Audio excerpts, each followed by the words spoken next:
Welcome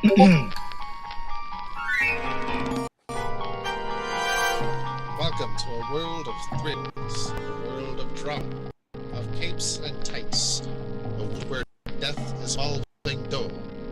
Welcome to the Geek Matrix.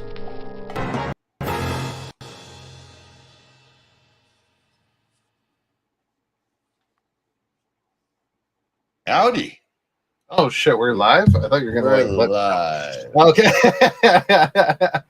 Hello everybody. Welcome to the Geek Matrix DC Comics Review Show, episode number 252. I did not know we were live. That's all right. I didn't know we were live at that last second either. But here we go. Hello. Yes, we are here every week talking the week's DC Comics releases, and this week is no different. And this week includes me. Bear with me, I'm so not prepared. Set it up. Are we looking for the books here? Damn. Yeah, I got him. So we got The Flash, number 22, Green Lantern, number 24, Green Arrow, number 25, Superman, number 27, and out of sequential order, Justice League Unlimited, number 8. I really should have done that the other way around. That's going to bug me now. Just drop the twos in the front, and then it's if you just look at the last numbers, if you look at the numbers in the ones place, they're all still in order. 2, 4, 5, 7, 8. Breathe, yeah, friend. I guess.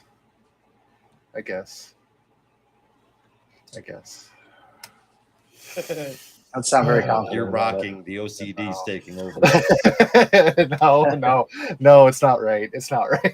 Okay, we have honorable mentions as well, including Peacemaker Presents The Vigilante / Eagerly double feature number 4, Mr. Terrific Year 1 number 2, Green Lantern Dark number 5, DC X Sonic the Hedgehog number 4, Harley Quinn number 52, and fresh off the presses, the new History of the DC Universe number 1, as well as some Absolute books coming up afterwards with Absolute Superman number 8, Absolute Green Lantern number 3, Absolute Batman number 9, Absolute Flash number 4, Absolute Martian Manhunter number 4, and Absolute Wonder Woman number 9. Can I kick things off with just talking about New History of DC Universe first? Because I'm surprised that wasn't on the main books, because there were a few revelations in there that were quite relevant to things to come. Didn't expect that there would be. Because I figured this 4 issues is going through the entirety of DC lore, and I expected this first issue, basically what we got, to just go through like the early days of the DC universe. I didn't expect it to go as far back as it did, but it is pretty much what I expected. But yeah, there were some pretty amazing revelations. Well, the funny thing is, I was definitely expecting it to go as far back as it did, just in tribute to the original History of the DC universe. You got to start at the dawn of everything, but. Honestly, there were some really cool revelations, but honestly, I was almost expecting Mark Waid to go in a little more depth than was there. I feel like it jumped around the timeline quite a lot, like in major ways. There's a page in particular when I was reading it on Wednesday where it's like we're in pre-modern times. We're in the fourth century BC or something, and then it starts talking about Genghis Khan or Kublai Khan as the Starheart arrives on Earth, and then it goes back to the 6th century. And as a historian, that just made my head spin. We jumped like 5,000 years back and forth. But there were a few other periods where I was like, I guess I thought there would be more, but they didn't go as deep into it as I thought they might. I like that the whole thing was backdropped under, and I imagine this happened in the last couple of History of the DC Universe things as well, but it was all Barry Allen's studies and findings across the multiverse and just trying to piece together the current timeline of superheroics and metahumans and whatnot. And I really like that it gives that good vibe of this is just a compilation of his notes. Right? Yeah. And I did get the same vibe, the disappointed almost feeling that it did jump around so much. There were some periods of time they talked about that got 3 sentences and a text box, and that was it. And it did just jump around a lot. But at the same time, I'm thinking, he's also covering millions of years right now. Yeah. Like it starts with the birth of the multiverse with the hand coming out of the sky and like talking about Perpetua and her sons, and then the issue ends with Martian Manhunter and appearing on Earth and Krypton exploding. Like that's a lot of fucking. It was a lot of stuff to cover. Yeah. Yeah. So there's only so much I think you can go into, but like and it does say even book 1. Yeah, well, it is 4 books. But like we're going to be beyond the golden age, basically, like after this first book, which I think for me, I was like, oh, well, I was like, I guess I was expecting also a little bit more detail into stuff like that. Like we get a page where they're like, oh, the government forms the JSA, and it introduces the cast, and then it's just like that's it. Yeah, we don't even know how some of them got their powers, you know. I mean, well, that's the thing. We know, but they also, in the back of the book, they have like I almost want to call it a glossary of like, basically, here's where you can find more info about like this is where Alan Scott got his ring in these 3 specific issues, and this is where Jay Garrick had his accident in these 2 specific issues, right? So they give you extended reading. Like it's not like they're kind of just washing it away. They're also saying like, we've already told this story, and it's available if you want to find it.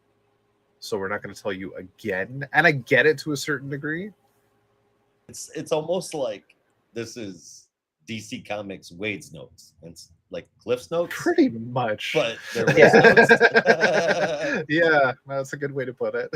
No, I mean, I think that's great. Like this, I could totally hand this to someone who's maybe not a complete newbie, because I think it would be a lot to take in, but definitely someone who is still learning more about DC history and is like, I want to understand like the essentials of the universe. I think this would be very helpful. But yeah, like Josh said, it's like a Cliff Notes version. If you want a like nerdy complete volume that would take you 6 months to read, well, you got to put in the work for that one. And you can that's like the kind of thing I would at the end of this issue, and you know, obviously the rest of the 4. Yeah, and I'll give him this that kind of glossary section, appendix, whatever you want to call it. It was thick. It was massive. There was a lot. Like Mark Waid is no stranger to having done his fucking research, and it does not surprise me that he had all these like, this is this issue, that's that issue, like so fucking many. It was brilliant. I liked it. But the few revelations for me, and I'm curious if maybe they're the same for you, Brandon. I have a feeling a couple of them might be revelations for all these, like, this is this issue, that's that issue, like, know it. So fucking many.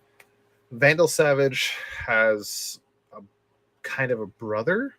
Yes, that is. So the history of the Immortal Man, I'm not incredibly familiar, but I remember that being a part of it.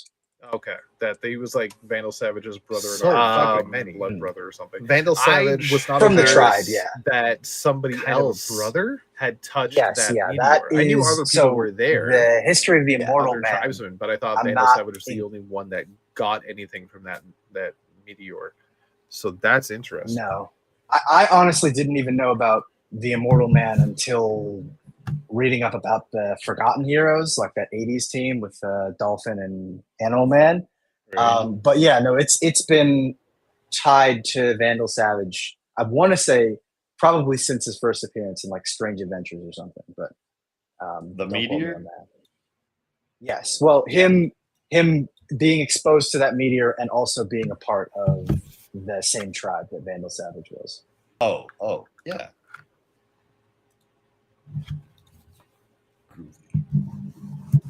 All right, now let's talk about those revelations, guys. Yeah. What were the other ones? For me, canonically naming Hippolyta as the Golden Age Wonder Woman. I know that's been a thing in the past, but to me, it's more of a shock that it's now in canon. Yeah, it's like that was something that it's a specific like, okay, like this actually happened. That was something that he'd queen before Hippolyta. Yeah, Hippolyta is the first. Yeah,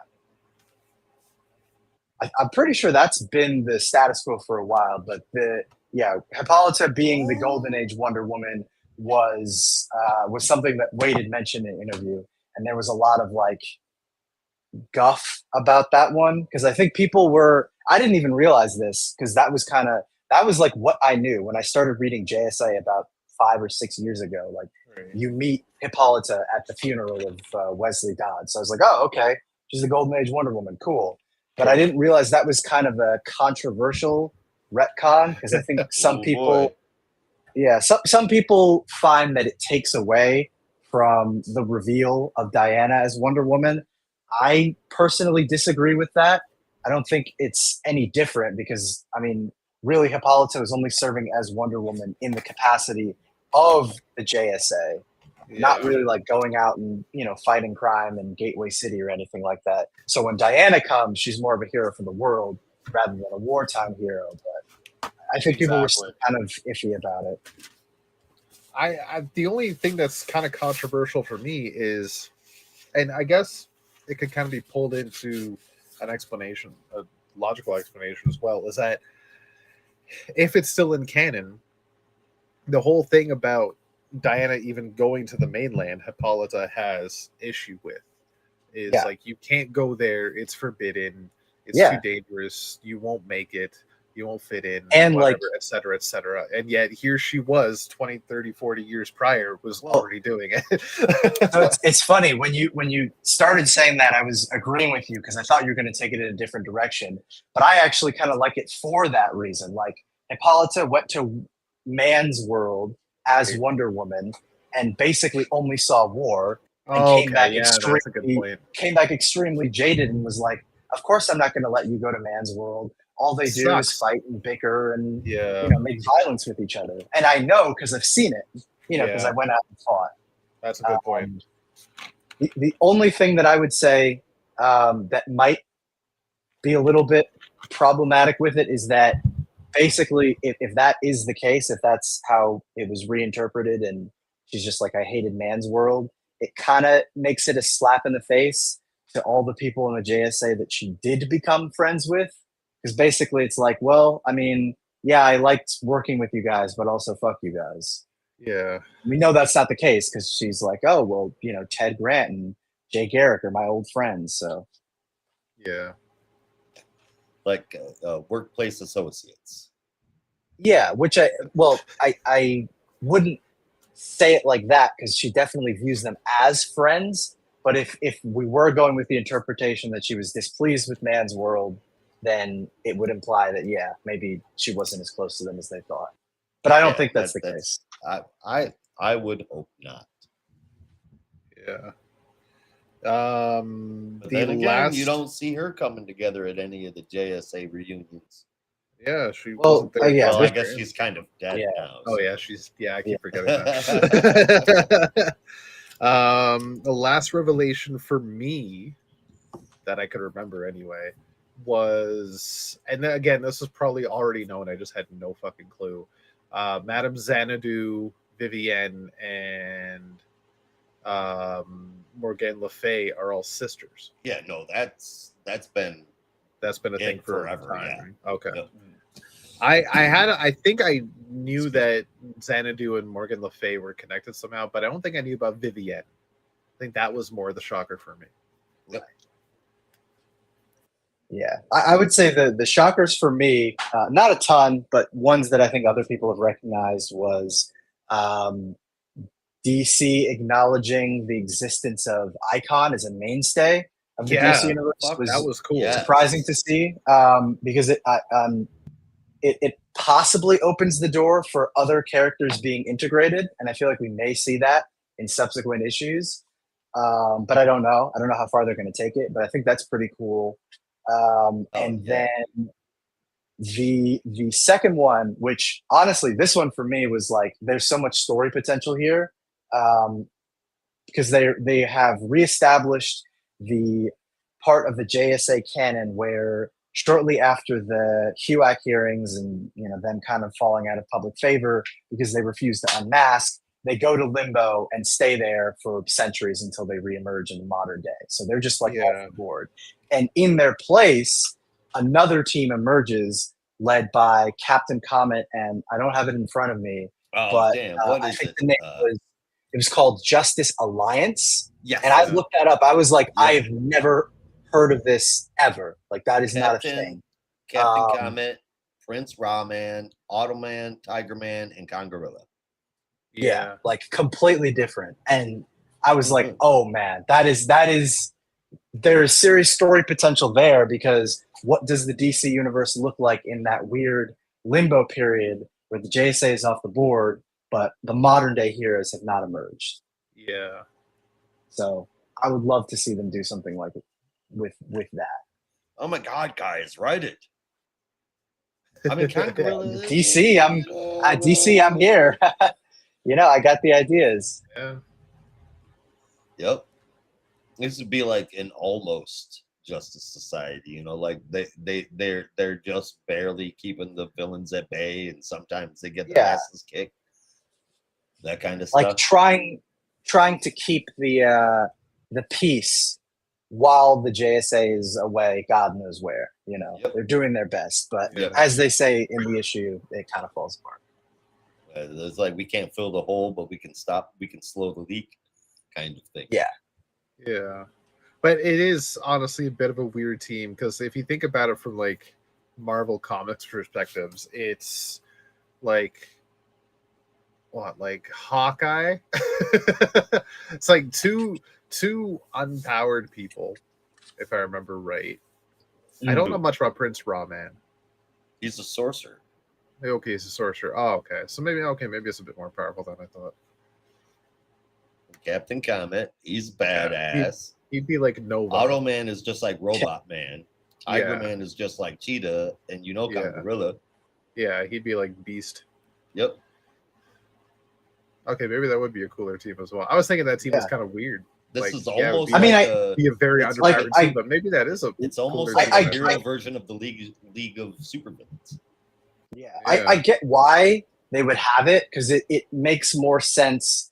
Well, maybe makes more sense, not the right way to say it, but I think they're trying to pay lip service to the the publishing history of DC, when superheroes fell out of favor around 1949 after World War II ended. All the stuff that took their place was like sci-fi stories, or Far East stories, or like that kind of stuff. So that became popular in the face of superheroes, and thus they weren't really relevant until about like 1956 or 57. When the second generation came up. So I think like this is basically them saying this is that happening in the timeline, but also they were a team that worked together. Which is very interesting. Yeah, that's why I'm like, there's a ton of story potential there, and I would love to see that. Like, what does the DC universe look like without its most prominent heroes at the time, and a bunch of cosmic and jungle-based misfits are trying their best to take the place? Good question. I'd read it. Me too. Definitely. It's got Captain Comet. I'd read it. And honestly, that could, maybe serve as an answer for why Captain Comet basically never came back to Earth. Yeah. It's like I tried the superhero thing on Earth. I tried to work with a team. Robot, a tiger, yeah, I was, an ape. Me working with a bunch of weirdos, and I didn't want to do it anymore. Yeah. So weird.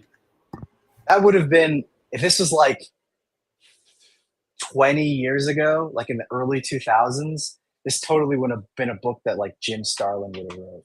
Oh God, yeah. I could see that. Yeah, that would have been crazy. I would have loved that. Well, I can imagine. Maybe it can happen. Yeah. Anything. Well, yeah, I feel like if anyone's going to write it now, it's probably going to be Mark Waid. Yeah. I can see that too. We'll have to see. I just want that book to exist now. I would love to read it. I need more Captain Comet in my life. Is there any other surprising moments? Mostly like just like small tidbits that I noticed that I'd either forgotten or maybe didn't know as well. Like the what was it? The All-Star Squadron being formed after the JSA, which I couldn't remember if they were formed before or after, but I wanted to say it was before.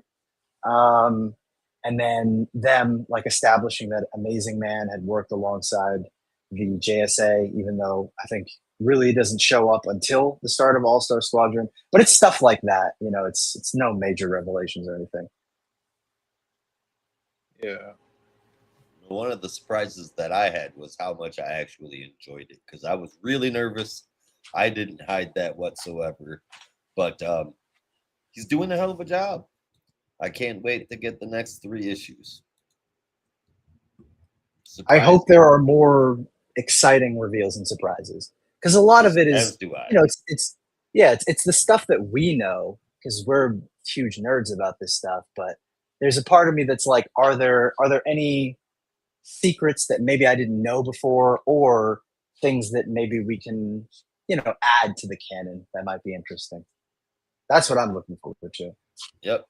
And then let's lay it down and lock it down like law. Well, I guess so far as Barry Allen knows, but yeah. You all right there, Rob? Yeah, it's just something I've been meaning to look up for a while, and I'm finally fucking doing it. So here's one thing that I was hoping to see in this, because it's one thing that's been teased for 4 years now and has never actually come across. In Flashpoint Beyond #6, at the end, the people that Rip Hunter had captive to save from time included Judy Garrick, Harley Quinn's son, Quiz Kid, the Golden Age Legionnaire, Betsy Ross, Molly Pitcher, Ladybug, Salem the Witch Girl, Cherry Bomb, John Henry Jr., and the Golden Age Red Lantern, all of whom we have seen. Mm-hmm. In New History of the DC Universe, we saw the Golden Age Mr. Miracle make an appearance, who I don't think has been in any books at all apart from this, but he was shown.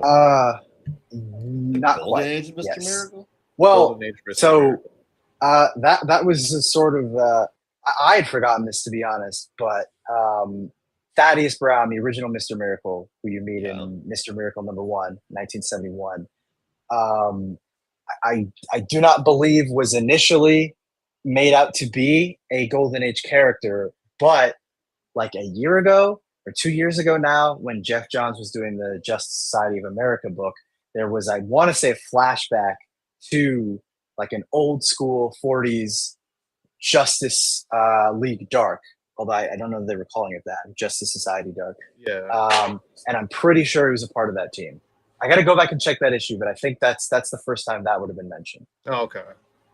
Because that's what he was shown doing in New History as well, as he was leading Justice Society Dark, which was a very interesting team. I would love to read more of that. But the only other character that's left in these tubes, or at least the name is listed, and as far as I can remember, has not been seen or mentioned whatsoever, is the Golden Age Aquaman. Yeah, I think they just kind of forgot about that one. That bugs me, because I was maybe the most excited about that. I was so fucking stoked. I need to see Arthur cuddling up to some seahorses. I just want to know, like, what it could be. Or who it even is. They didn't really go into detail. They said he had a different alias, so it's not Arthur Curry, but they didn't really get much beyond that. It's like Adam Wakeman or something. Wait a minute. That sounds familiar. Adam Wakeman? Yeah. Interesting. It's a Golden Age Aquaman. I don't know.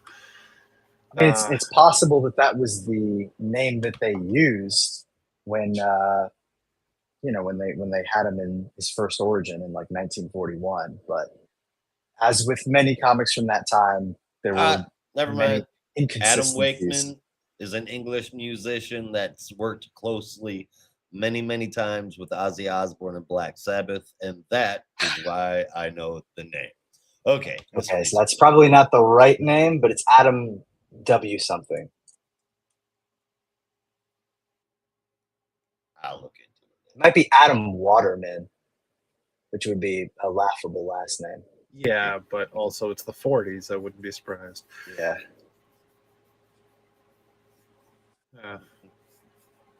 Interesting. Well then. Well, okay, so that's and more. That's the new history of the DC universe. There's more to come, and I think it's quite good so far. I hope the next few issues can slow it down a little bit, and give us just a bit more fun, if you will, maybe a bit more info than just like, here's a million years across 3 text boxes. Have fun. All right.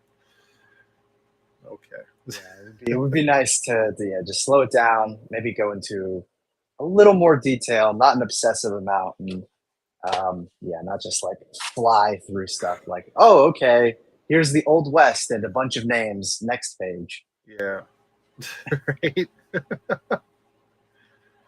Yeah, it was cool to see a who's who of like various characters from different time periods, but it still would have been cooler to see a bit more. Yeah. But I also Rob's upset that Backlash didn't have its own page.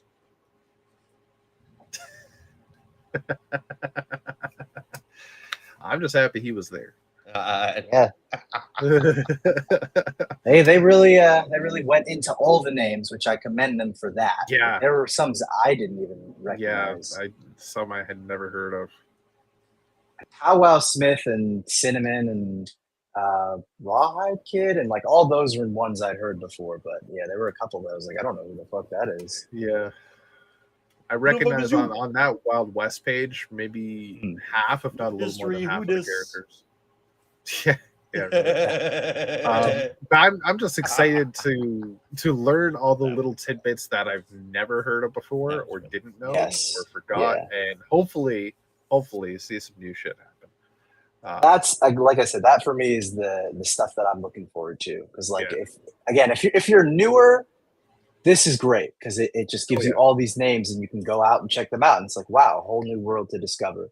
But I feel like for us, because we're so burdened with the many books that we've read, it's like, oh, okay, well, I kind of already know like the New Gods and Prince Orion and all that stuff. Yeah.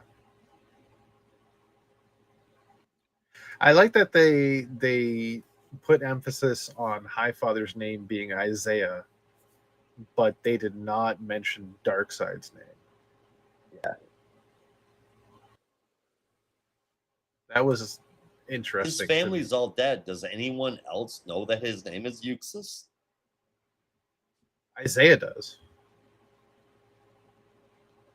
Well, I mean, other than that, I mean, the people that are like talking about Darkseid. I don't know. Yeah, Barry Allen may not. Oh yeah, I guess. Yeah. Although sometimes I forget this whole thing is backdropped on Barry Allen's notes. Yeah. I will say the one other thing with that is it's a very minor thing, but when they get to like the early 20th century and they're talking about like the World War I heroes, they have Enemy Ace and I think Hop Harrigan. Yeah. I was a little confused with that one because I do remember a Superman story that we had read that was about Hop Harrigan and the fact that no one could remember him. And after he disappeared again at the end of that story, even Superman didn't remember him. So I'm not sure how Barry remembers, but I don't know. Maybe there's an exception. I don't remember that story, but there was a story about him. You don't remember the story about the guy that no one can remember? No, I don't remember that one. What a surprise! No, I mean we read that on the show. It was in. I can't remember if that was. It was probably Brave and the Bold, the anthology. Chris Cantwell and Javier Rodriguez. I don't know. It feels like a million years ago, but But yeah, I was like, I remembered that one ending with they couldn't remember who they were even going after, and then he just kind of fades into the ether. Interesting. Yeah, I don't remember that at all. I mean, yeah, it's very fitting that you don't remember a story about not remembering. Yeah. It's like any story featuring Forget-Me-Not. Yeah.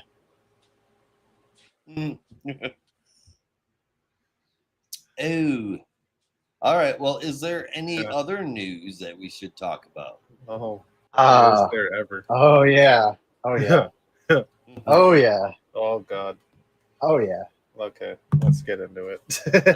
You do this one. You do this one because really it should be you as the biggest fan of all of us. Okay, let me pull them up. Oh, before I get into big news, Rob, I want to remind you that VR Troopers #1 came out today, or yesterday. Yes.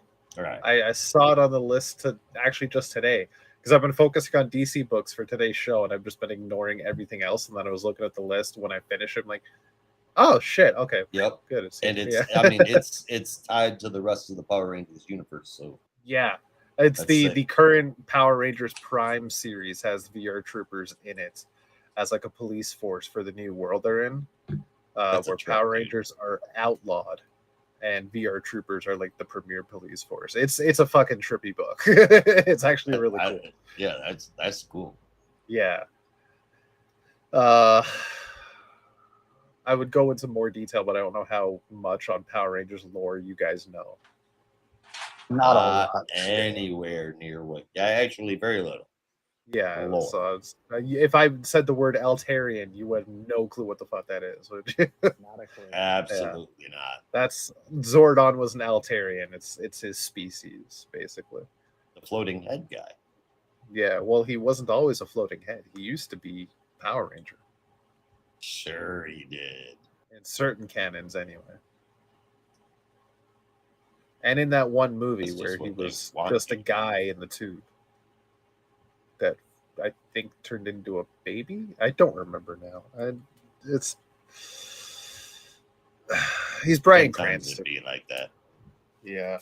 Anyway, yeah, VR Troopers #1 came out. I can't wait to get into it. But speaking of books that are based on properties from our childhood, with Transformers #24, that marks the end of Daniel Warren Johnson's run on the book. No more DWJ. He'd said that a while ago, I think. Yeah, I don't think I probably forgot as well, or if I didn't realize that or whatever. I'm sad to see him go because it's been a fucking hell of a run. I couldn't even I can't remember what number we're on now, like issue 20 or something like that.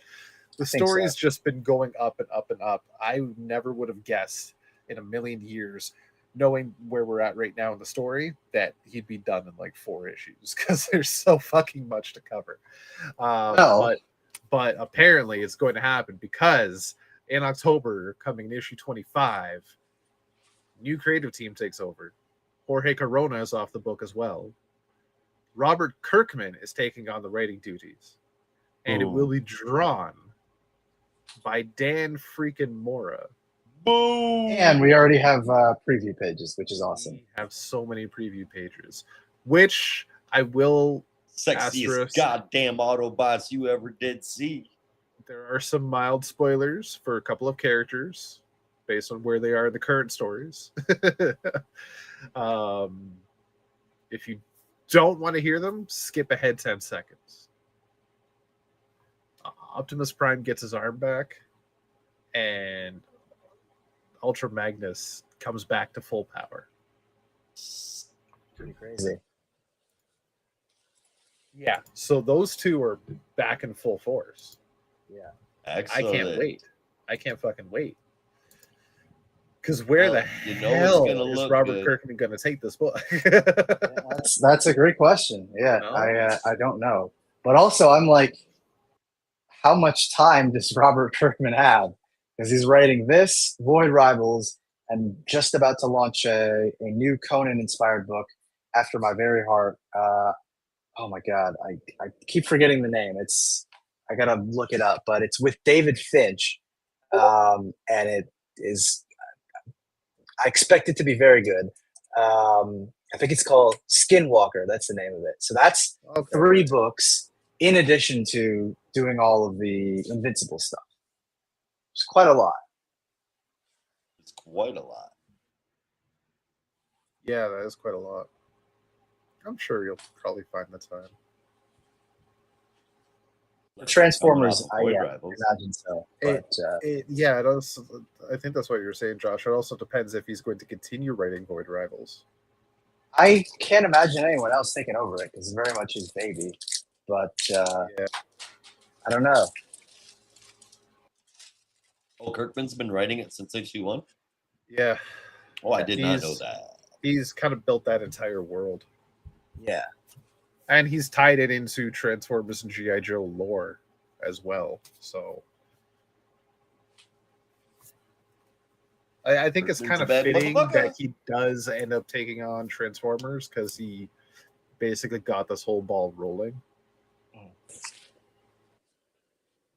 Pun not intended. Rolling out. Probably got rolled out. He probably lined up Skinwalkers and then got all that shit like going, and it's like, hey, here's this cool fucking indie project that I'm gonna rock because I'm Robert Kirkman and this is horror. Then he gets offered all of that shit with it's what's the imprint? Skybound, right? Right. Yeah. And then he gets all the Void Rivals. Well, I mean, I bet you offer would be a bit of a disingenuous term because Robert Kirkman created Skybound. So if anyone's going to offer it to him, it's going to be himself. Well, then never mind. That's not even. Yeah, I didn't realize he created Skybound. No, it's okay. All right. Well, hey, I mean, I know, he's like got to do something with that Invincible money. Yeah, like I know Sean Makowicz is like the lead editor, head editor, or whatever. But yeah, he owns the Skybound imprint, so he could decide to do whatever he wants. Idea. Yeah, well, I mean, because that's initially how the imprint started. He had so many books at that point; it was just kind of a place for him to do his own thing, and then it expanded to bring in a bunch of new people. So that's how you get some of the first creator-owned books from like Daniel Warren Johnson and Brandon Thomas and Joshua Williamson, all those good people. Yeah. Anne Rice, Stephen King, these guys lock themselves in a room for a couple of months at a time and then come out with 1,000-page tome. And it's cocaine. I hope that's not what Robert Kirkman's doing. No, he's just he just loves comics. He loves it. Just loves comics, and he's good at them. And he seemingly has a never-ending supply of stories because it's like every few years he's got a new creator-owned book on the market. So, speaking of indie books, I'm seeing a post from Image. Apparently, Assorted Crisis Events number 4 came out this week. I don't remember number 3 coming out unless I just forgot. What I think you might have missed it, but yeah, number 3 was that the one with the dinosaurs? No, that was issue 2. Issue 3 is you'll see, but it's a story of 2 worlds. And issue 4 is probably the most unsettling one yet, which is time going way too fast. Something that is very relatable. It. Hey, let me just take a look at issue 3 real quick. No. Oh, yeah, this one was fucked. You did see it then? I did read it. I forgot about this story. Holy shit. Yeah, this one was crazy. Hearth 1 and Hearth 2. Yep. Hearth 1 and Hearth 2? Yeah. From the Kurth and the Hearth? Yeah. It's oddly very topical right now. Not even oddly. Yeah. I think it's very, very deliberately topical right now. Yeah. Each issue's kind of been very, very topical. Ooh, Rockefeller's #6. I'm loving that book. Yeah. Yeah, that one also is very good too. And I think it's taken a little break, or maybe not, but next issue is going to be pretty exciting, I think. Oh, yeah. I really need to get back into Undiscovered Country. I started it when it first came out, and I kind of fell off. I started it when it first came out, and I was very unimpressed. But I don't know. Maybe it's gotten good. Yeah. I'm surprised it's gone. Issue 31 just came out. I'm surprised it's still going. I thought it was like a limited series. No, it was they talked about a 50-issue pitch, but I remember being very, very cynical about that one, mostly because I'm 18 and I thought I knew everything. Mostly because like the day after the announcement came out for that book, where they're like, Charles Soule, Scott Snyder, Giuseppe Camuncoli launch Undiscovered Country, literally like the next day they were like, and they have a TV deal. So everyone was like, this is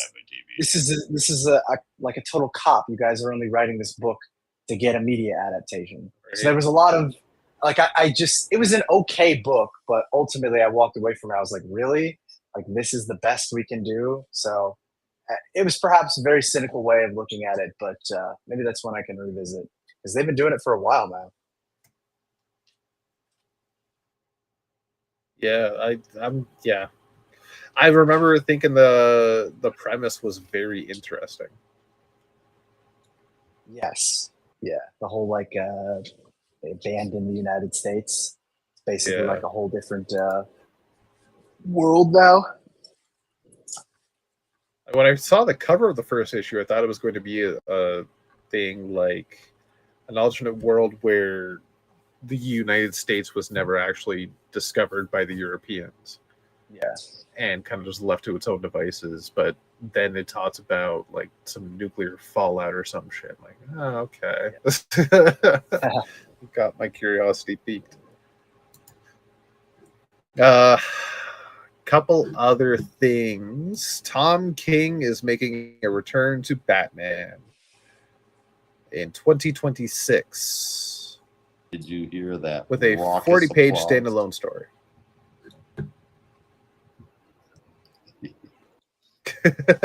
I mean, when you first sent that article and I saw the headline, that's why I said, oh no.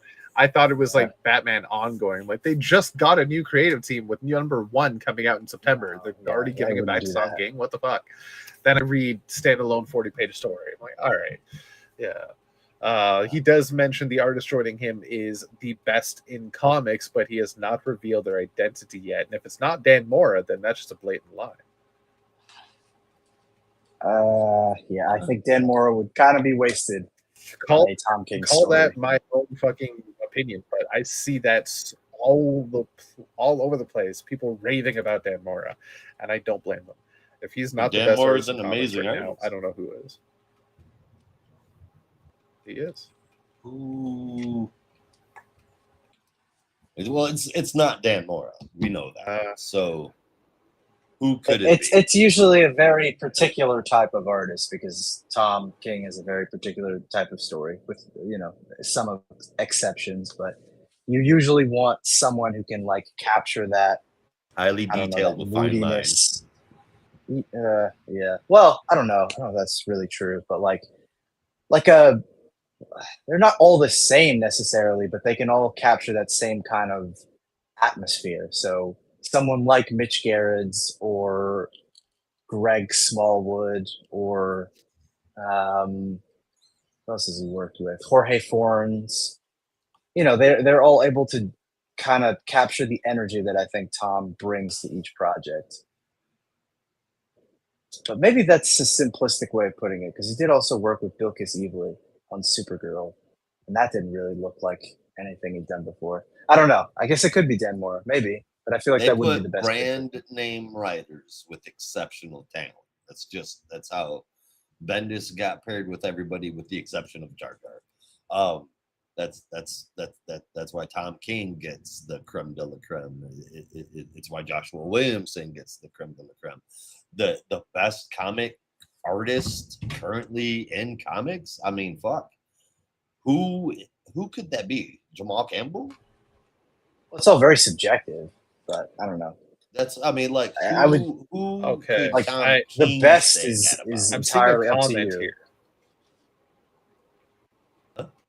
Did you say I'm seeing a comment here Oh. that back when he was working, huh? No, I thought you said it. I'm seeing a comment here Okay. on the article that says back when he was working on Heroes in Crisis, this person remembered Tom King saying Clayman had become the best artist in comics. Clayman. Quotes. So it could be Clayman. Pretty good. If that's Tom King's personal opinion. Clayman's a great artist. I don't love his designs, but I think he's pretty good. I can see Mitch Gerads as well. Yeah. But I mean, I feel the same way about Dakota, though. Like, he's a great artist, but I hate his designs. I even fucking say that this week. Or anyway, that's a different show, though. Yeah. All right. What else do we got? The last bit of news I have. The very last bit of news I have is that DC Comics now is stop giving me pop-ups, you damn it. Will now officially be distributed in the USA by Universal Distribution, a Canadian distributor. Which seems so weird to me, given current crazy import issues. Yeah. Yeah. Well, yeah. I mean that right? See, that I don't know, because I'm not sure how much it would change it, because most comics, or a lot of comics anyway, are already printed in Canada. Or like, I actually was thinking about this today, but go through any comic that you own that came out within the last few years, and you go to like the under the credits page, you look at like all the listings and stuff where it says like where it was published and who's the publisher and all that stuff. You'll find printed in Canada or under a Canadian printer. It's very strange, but I don't know. Most comics are obviously have distributors in the States, so I don't know. I'm not sure why they would switch it, because it doesn't really seem like it adds anything. I'm not honestly sure. Feels like it would make it more expensive. Before I forget, listeners out there, anybody, hook me up. I will send you the money. I was unable to get variant cover D for World's Finest number 40. I believe it was number 40 that came out last week, right? I believe so, yeah. Yeah. I need variant cover D for World's Finest number 40. I couldn't get it anywhere near me. They all told me that they aren't getting that, so I missed out, and I really, really want it. Hook me up. All right, there we go. That's all I had to say for the news. To Dan Mora, and he drew Stephen Colbert, and I want 2 copies. Oh, I'll keep that in mind. Yes, do so. I will pay you promptly. It's variant cover D. I'll see what I can find. There's a couple of comic shops in the GTA that I know usually have a lot of variant covers. The one place that I went to, they have a whole ass, like 15-foot long, 4-shelf tall section that's just variant covers of all kinds of shit, but not that. Not the one you want. Not the one I want. Variant covers for the last 3 issues before it, but not mine. God damn it! Like, sorry, man. It's pretty random. Yeah. Do you know if that's like the? Do you know if it's like an incentive cover? Because I know those ones are usually a lot harder to find. Yeah, that's what I was explaining to Josh before. Is it's a cover D, and I think it was like a 1 in 40. Yeah. Or 1 in 50. So like maybe it's a 1 in 100 or something like that. It's like the retailer has to buy X amount of copies in order to be able to order that cover. And it was a high incentive number. Oh yeah. And they usually, because of that, retailers will usually charge up the wazoo for those incentive covers.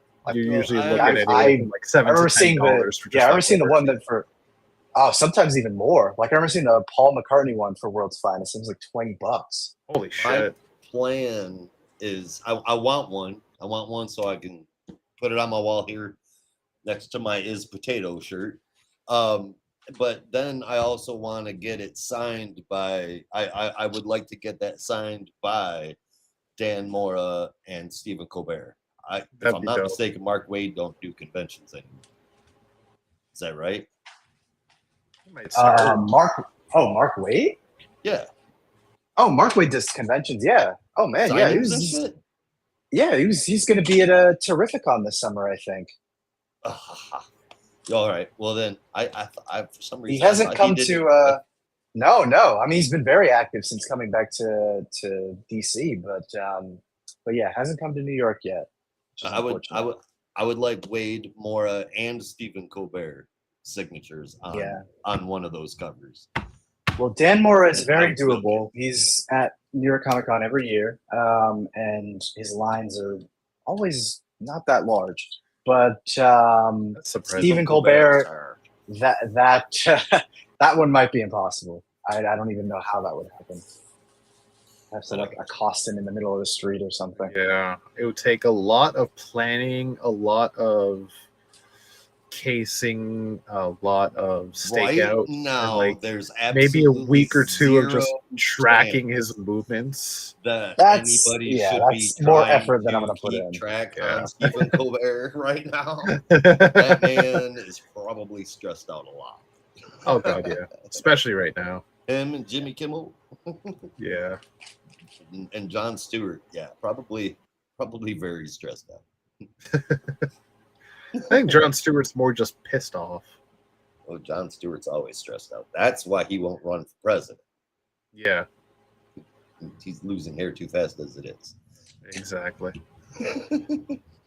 All right. Do we have any other news that I may have forgotten or neglected? Don't got anything else? Nothing. Nothing.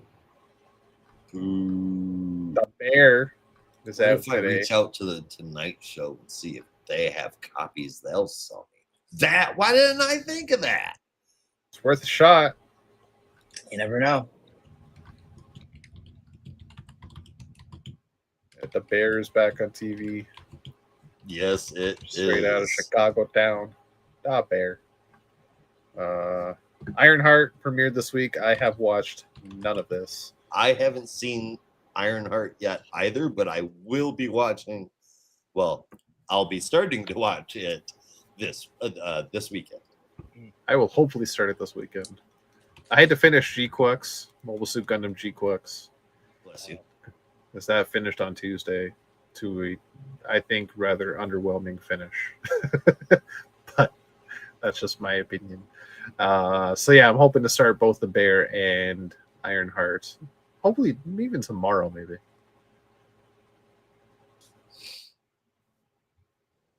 I'm trying to think what else is happening. Obviously, Superman is coming out very soon. Yeah, 2 weeks away. 2 weeks away. I was hoping it was. Fantastic Four is 4 weeks away, I think. Yep. Yeah, 1 month ago. I was hoping it would come out a little earlier, like just in time for my birthday, but unfortunately, still have to wait a week after that. But still very excited. Happy early birthday! Yeah, hey, I scored. Yeah. So you have to wait a week after your birthday to watch it, or you have to wait a week after the movie comes out for your birthday? No, I have to wait a week after my birthday to watch it. Like it won't be out till the 7th. Oh, okay. The 11th.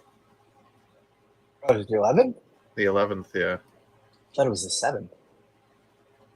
Like it's even longer. That's some bullshit. Maybe there's like some other screening on the 7th I'm thinking of. I forgot we did talk about when your birthday was. God, I'm sorry, my memory is so bad recently. Nah, it's okay. I'm terrible with birthdays. I'm terrible with my own birthday. Like I forgot it. I forgot it was coming up in a week this week. This is why we call you an honorary Canadian, isn't it? You and my my friend from high school who gave me endless shit for it. It was over the moon to find out that my birthday was on Canada Day. Yeah. It's like if my birthday was July 4th, I'd be like, no, it's July 3rd. But honestly, this year, we're gonna have the way it was like the way that our the way that our country is going, I might just be celebrating Canada Day with you. Oh shit! I think I'd rather celebrate that than 4th of July. I do. After tomorrow, I'm off work till Wednesday, so nice. Come on over.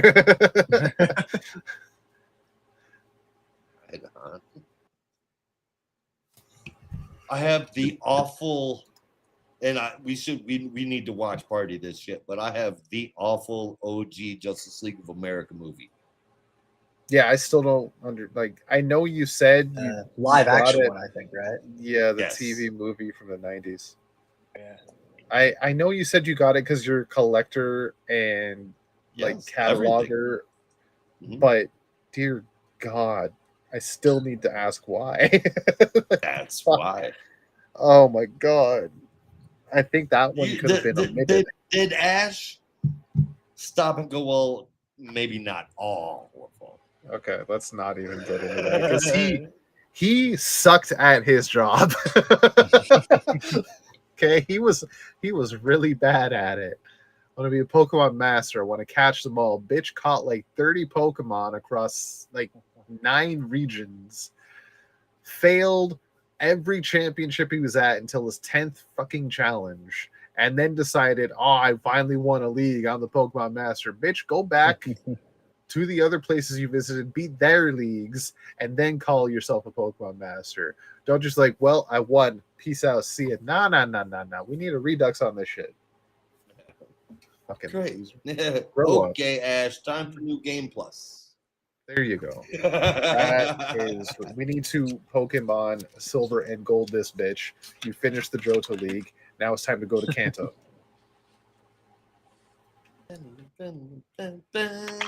All right. Anywho, sorry.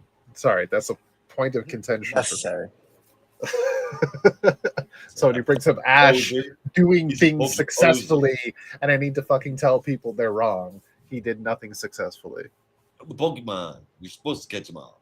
I have to get them all. He did not catch them all. Well, I'm better than he is. Most of the Pokemon he caught, he didn't even catch them. They came with him willingly. They caught him with love and the power of friendship. The 50 Tauros he had were caught by Professor Oak. No, it was Mr. Mime is his mom's. Like, fuck. Friendship, motherfucker. Friendship. He did jack shit. That's all. Did nothing. No soup for you. You get nothing. You lose. Good day, sir. Anyway, what were we talking about? I said good day. I don't even know. That's the we're probably past when we should be talking about comic books. Oh yeah, no, let's fucking get into that. They're having too much fun shooting the shit, which always happens, and I honestly I don't think that's a fucking problem. It's because shit's such an easy target.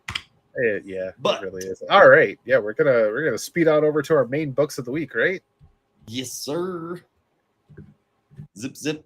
Starting with The Flash number 22, written by Simon Spurrier, with art from Vasco Georgiev and colors from Matt Herms, lettering from Hassan Atsmani El Hao, and a cover from Davide Paratore. Well, this is a pretty packed-in issue, honestly, but at the same time, with dope rhymes that I kick, you know, and I know, Flash is up to funky shit. Anyway, that rebellious shard is the way for Jay and Pilgrim to help step up Wally from this repetitious splitting of himself, because it doesn't end with him or anyone winning. It ends with the moon destroyed, millions of people dying, and that just being the start of it. as it will force everything into a single dark, terrifying timeline. So, not good. Irie and Jay both go to Wally. Irie running off to go help, running off on her own to help without any instruction or idea what's really going on. Jay Pilgrim and the unique Wally Shard make a plan. When they tried to sidestep, they die, right? But what if Jay could shape his own pathways? And that's what they try. When it happens, though, well, that's not all that happens. His abilities are immediately noticed by one of Eclipso's souped-up cronies and often Hawkman villain, the Shade. And that simply is not good. Hell of an issue with a pretty decent step forward, introducing some scary possibilities for both of the West kids. The art looks great in most of the panels, and overall, I really dug it. I gave it a 7.5 out of 10. Right on. Yeah. I actually rather enjoyed this issue more than I thought, and it does have a lot of the typical like hyper science jargon that makes no fucking sense unless you're a genius. Yeah. But what I appreciated is that he had Jay said, "See, they tell me I'm learning," and then he just has a whole bunch of shit like that, and I'm just like, yeah, I get it. It's touch and go for me. We're like, I dislike this aspect of the book, but then Cy Spurrier turns around and makes fun of himself. Just like, God, what are we doing here? You make me hate you, but then you make me enjoy you. I don't get it. But I did enjoy the kind of plot development here. As much as I feel like it's maybe a little tried and maybe had been done a lot already, this whole Wally dealing with teenagers again and like learning how to trust them and watch them grow up a bit more. It is maybe a new aspect because they are getting older and you need to learn to trust them in a different way. It's a whole parent thing. And I appreciated that aspect. I really did appreciate that aspect. So I really like that part. I'm just disappointed after looking at the solicits that this is going until September. We have at least 3 more months of this story to go. And that's 3 more issues of this story. Yes. That's really not too much. That's assuming it doesn't. Yeah, it does. That's why I say at least. Yeah, at least. Right, at least. Yeah, we don't know. And we've already had what 4 or 5 issues of this. Yeah, I mean, it will be the end of this arc, but that either means maybe the creative team will move on, or Spurrier stays on, and God knows what comes next. I think that this is going to feed directly into the huge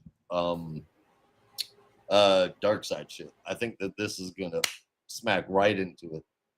It definitely has a feeling like it will be one of the many catalysts we're seeing pop up right now. 100%. I don't some think of which we will talk about later today. Just the story anymore. That's impossible. Yeah, I don't know if the entire thing is going to be a catalyst or just certain aspects of it, like Wally's perception of I think it's going to have something more to do with Eclipso becoming the force, even more powerful than he ever has been, even, from his creation, more powerful than that. And then we also have Jay, what he's done, and Foxy, the baby Speed Force. We have all of those little things that are just sitting there, and they're being utilized right now, but I think they're coming together in a much bigger picture with Darkseid's Legion, Aquaman, Booster Gold, and the absolute universe as a whole. Yeah. But I'll be honest with you, I still think the stuff with Aquaman is maybe a misnomer. I think it's red herring is what I was trying to say. I think it's a red herring. I think they're trying to make us think it is a big deal to the ongoing story, the potential crossover coming up soon, but it's actually just a really cool story. I don't think it's going to be tied into it. There wouldn't be Omega symbols and shit going on, even if it's just in the background, even if it's just tiny little bliss. That shit wouldn't be going on if it wasn't there to serve a purpose. I thought that too. I thought that too, but then they found a portal that was in the shape of a lambda. Does that take away from the first one being an Omega, or does that add to it? Greek alphabet. Well, I mean, I'm aware of that. Yeah, that's what I mean. The Omega symbol is tied to Darkseid, yes, but the lambda is not, as far as I know, tied to anything with the new gods. It is just a Greek letter, right? Same with the Omega symbol, a Greek letter of the alphabet.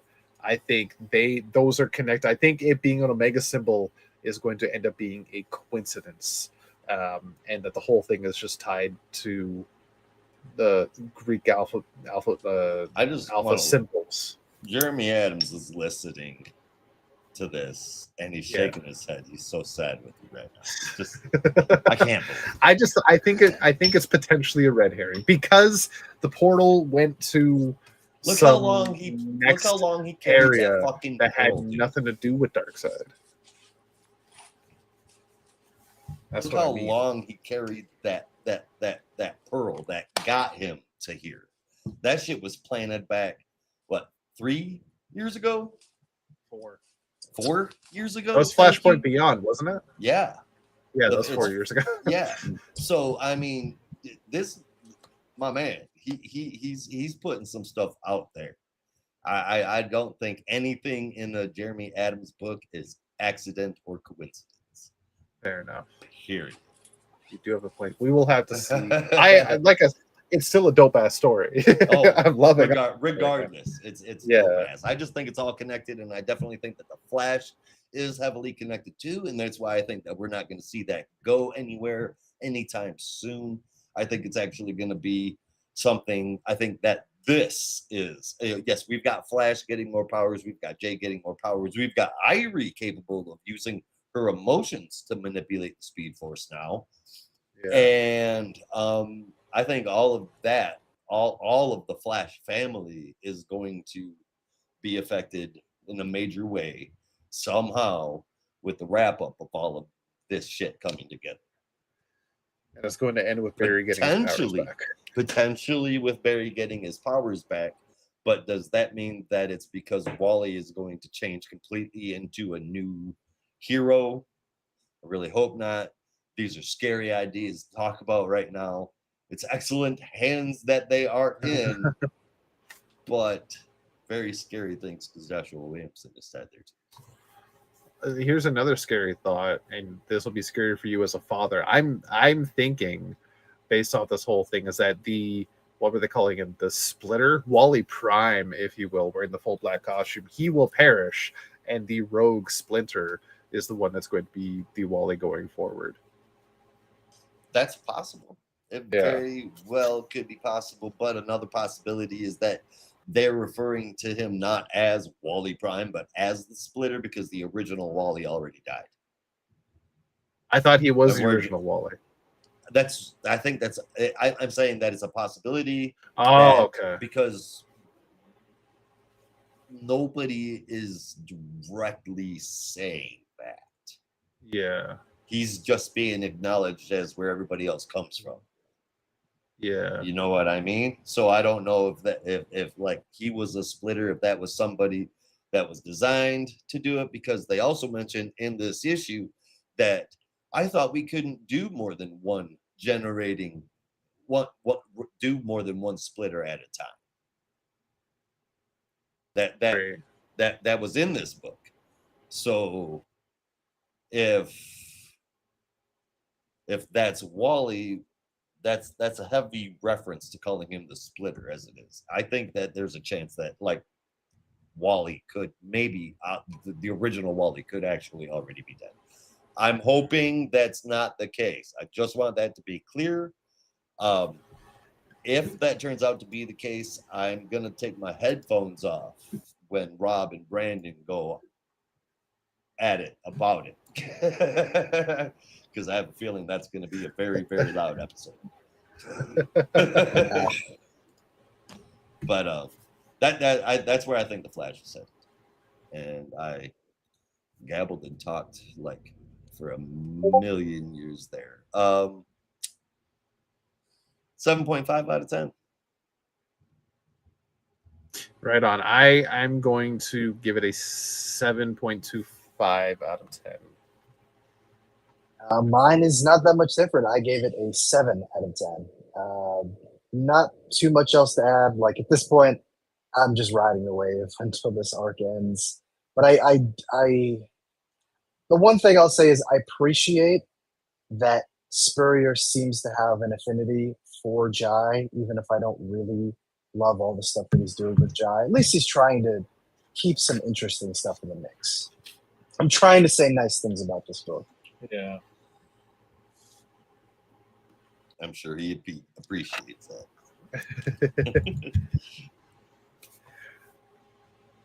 Well. Yep. Shine a light on another book. It is Green Lantern number 24. And I've already swiped away from the credits pages. Whoopsie. This is written by Jeremy Adams with art and cover by Zermanico, colors from Romulo Fajardo Jr., and letters from Dave Sharp.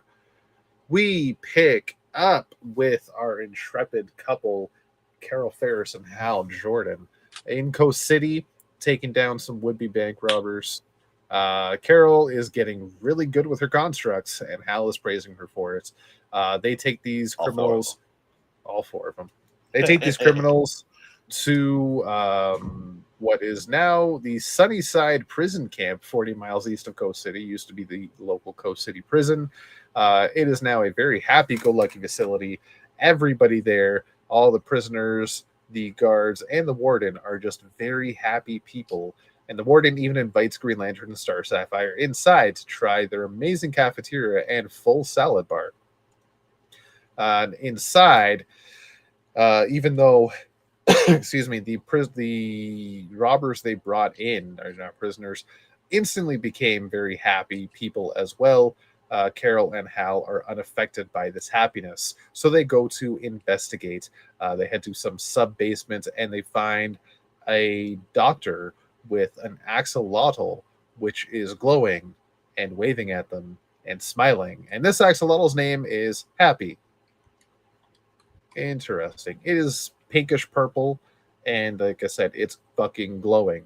Hal sees that underneath a sheet in this laboratory, morgue, whatever you want to call it, is a dismembered body, and clearly some experiments have been run in this little area, including on this axolotl. And this actually goes way back to Green Lantern number 1 last year, when a criminal by the name of Steel Fury was brought in, and that is the same criminal that Hal fought in issue 1, this man that had the Manhunter armor. He was brought in, and this... Which I completely forgot about. Yeah, I've been waiting for a callback to that. I had to go back and look through that issue again. I mean, I remember that fight, but it had been so long. The doctor took parts of that armor and fashioned some various scientific equipment, including a refracting prism, and began to test it, starting off on this axolotl, which is now he named Happy. When he hit it with the laser, it started glowing, and it kept on glowing until a giant explosion, and then everyone was happy after that. Hal and Carol then say, look, we're going to need to take the axolotl for a little bit, take him out of here, just make sure he's not a threat, and you need to come with us. And this is when the doctor gets pissed off and says, you're going to take him away? He's mine, and starts turning orange. And this is when all the prisoners turn orange as well, because they're being faced with the light of avarice. So they now have to fight off everybody until Carol realizes that her violet so Star Sapphire, I keep calling Violet, but yeah, Violet energy along with the axolotl is able to cancel out the avarice energy that's surrounding the people and is able to free them from that control. That's when Carol realizes that maybe they could use this axolotl to save Nathan and maybe get a hold on this whole fractured spectrum business. Meanwhile, Kyle, Connor, Silver Scarab, and Odyssey are still stuck on the Interceptor and have made it to the destination that the onboard computer has been bringing them, and it is a giant Owen Green Lantern space station that none of them actually knew existed. They enter there. It seems to be deserted except for some glowing green arrows on walls and floors that are basically directing them where to go. And when they reach the end of their destination, they find a giant glowing green tube that a couple of them are starting to sense maybe there's something inside, until they are found by a squadron of manhunters. So they start fighting them off. Odyssey gets a hunch, uses the Philosopher's Stone that she just conveniently had in her back pocket, throws it at the giant green tube, and the energy comes flowing out of it and heads off. Our heroes chase after it, and it heads towards the Interceptor, where it begins to rebuild itself into none other than, drumroll please, fucking Aya. There you go. We all knew it was coming, but the moment once they got to the station, something in my brain, I didn't even look ahead. I was just like, Aya's coming back, isn't she? Yeah. I could just feel it. I called it. You might not have been here when we talked about the last issue, because I called it during the show last time when the ship got taken over by some force. I'm like, that's fucking Aya.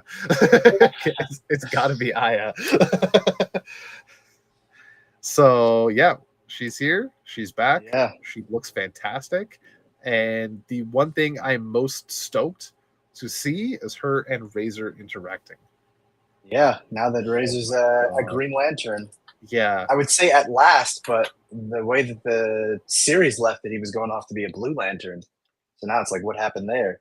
Yeah. I mean, the last time we saw him, he was actually in Young Justice with Kilowog. That's right. Yeah. And he was a Blue Lantern there too. So that was like technically, realistically, I guess they're calling it the same universe, and that was like the follow-up. He was still looking for Aya.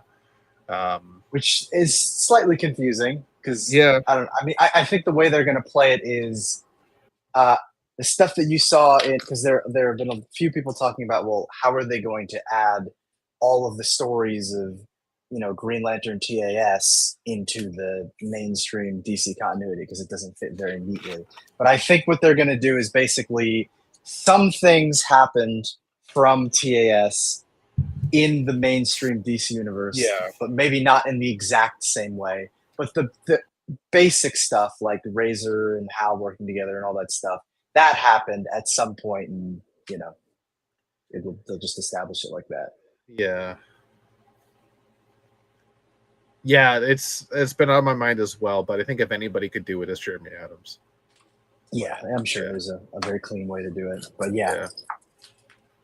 But this signals the end of the technically ongoing stories that we have in Green Lantern Corps, because next issue begins a crossover with the Starbreaker Supremacy, and it is a crossover with Green Lantern Corps. I think it's about 4 or 6 issues. So it'll be a couple of months of that. It's going to be a Green Lantern crossover summer. Hell yeah.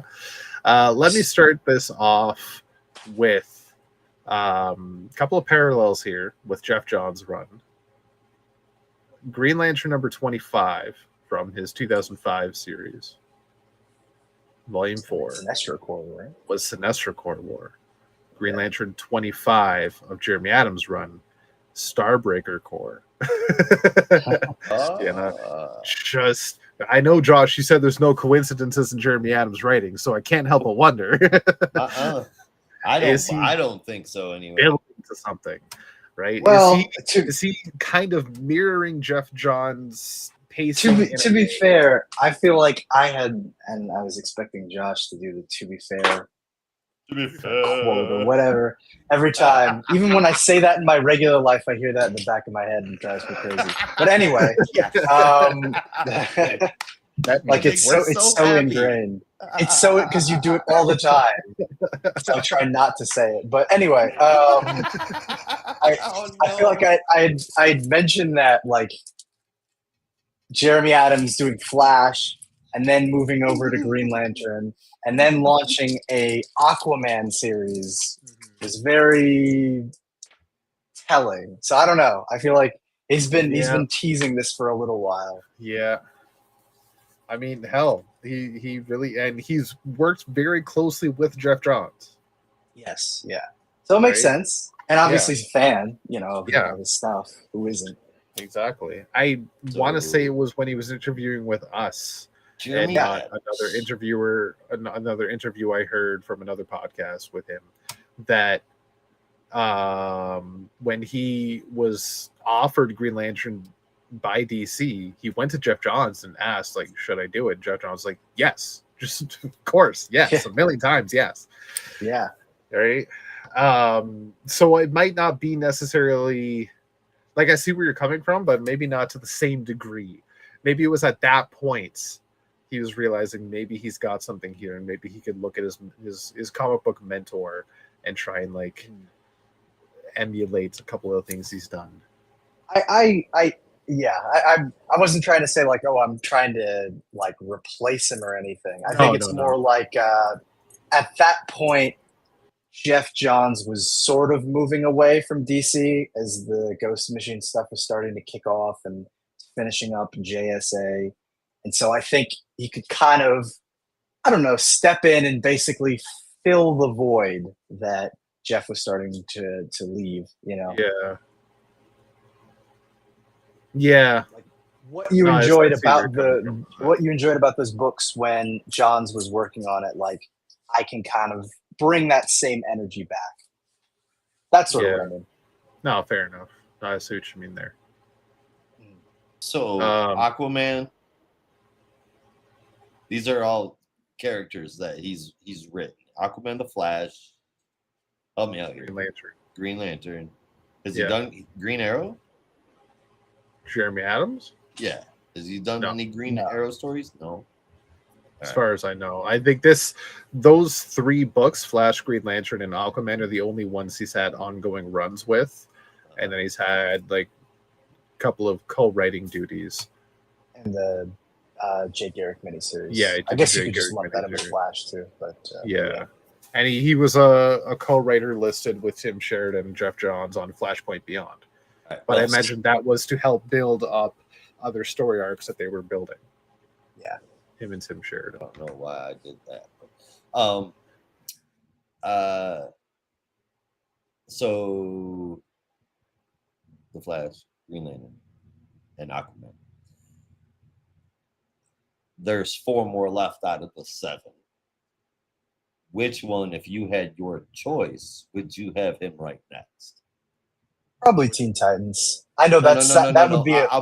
Teen Titans would be really obviously a dope ass choice, but that's an easy answer. So which I say that because okay, I was gonna say, what do you mean by the 7? Because we 7. Brandon and I probably thought you mean like the 7 core titles that Jeff Johns wrote. Yeah, that's exactly what I was thinking. Oh no, Jesus Christ! Are there like 7 core titles of Jeff Johns? Titans, Green Lantern? Well, Flash, I don't know if there's 7, Aquaman, but I Justice League, and I don't know what the last one would be. That's 6. Okay, I would probably say Hawkman. Yeah, Did you leave off Shazam? Yeah, but are we calling that a core title though? That wasn't that great. If you think Shazam and you don't think Jeff Johns right off the top of your fucking head, I mean, to me, like I try not to. Jeff Johns, yeah, that's the thing. Unfortunately, it's there and it won't go away, guys. But it wasn't. It wasn't. A, it wasn't a favorable run. B, it was a limited run. I don't think it even hit 20 issues, did it? No. And it's mostly forgotten, continuity-wise. Yeah. Whereas the Especially other books now. he wrote, like, have long-lasting standing, right? Yeah. That's why we've got Bat Tom. Yeah. But Batman. yeah, no, that's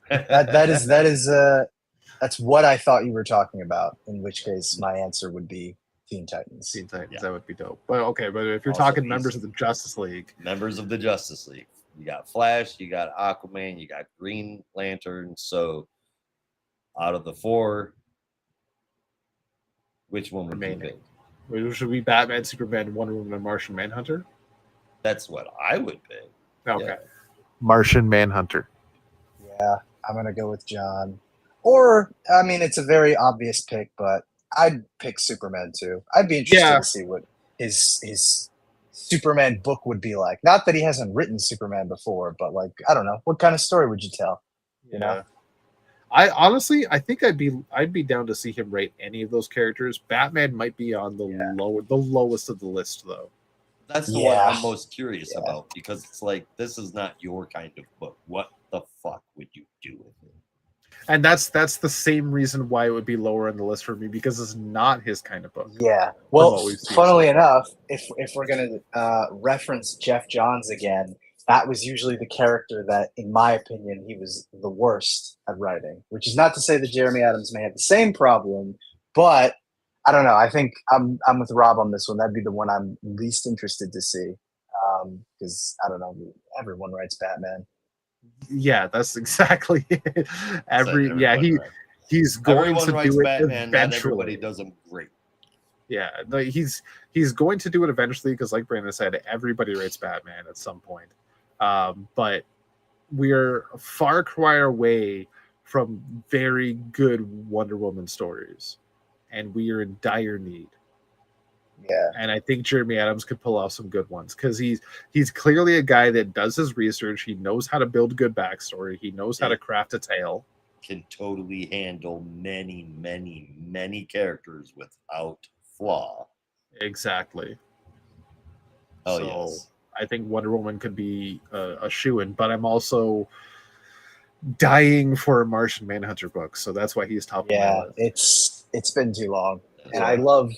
Well, I guess we'll talk about it a little bit later, but Absolute Martian Manhunter is nice, but I need a main Martian Manhunter book. It's been years. Really?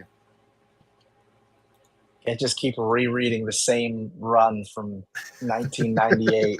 It's getting old. Right?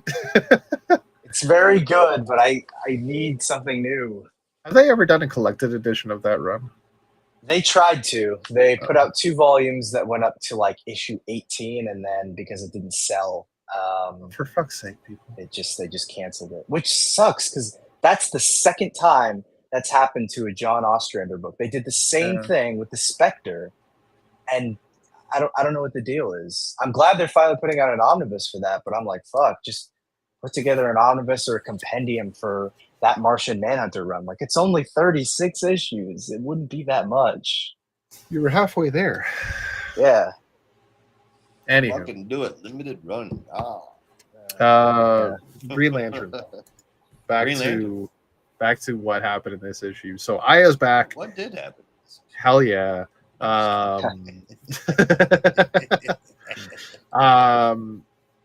Silver Scarab has I-beams, which is fucking cool.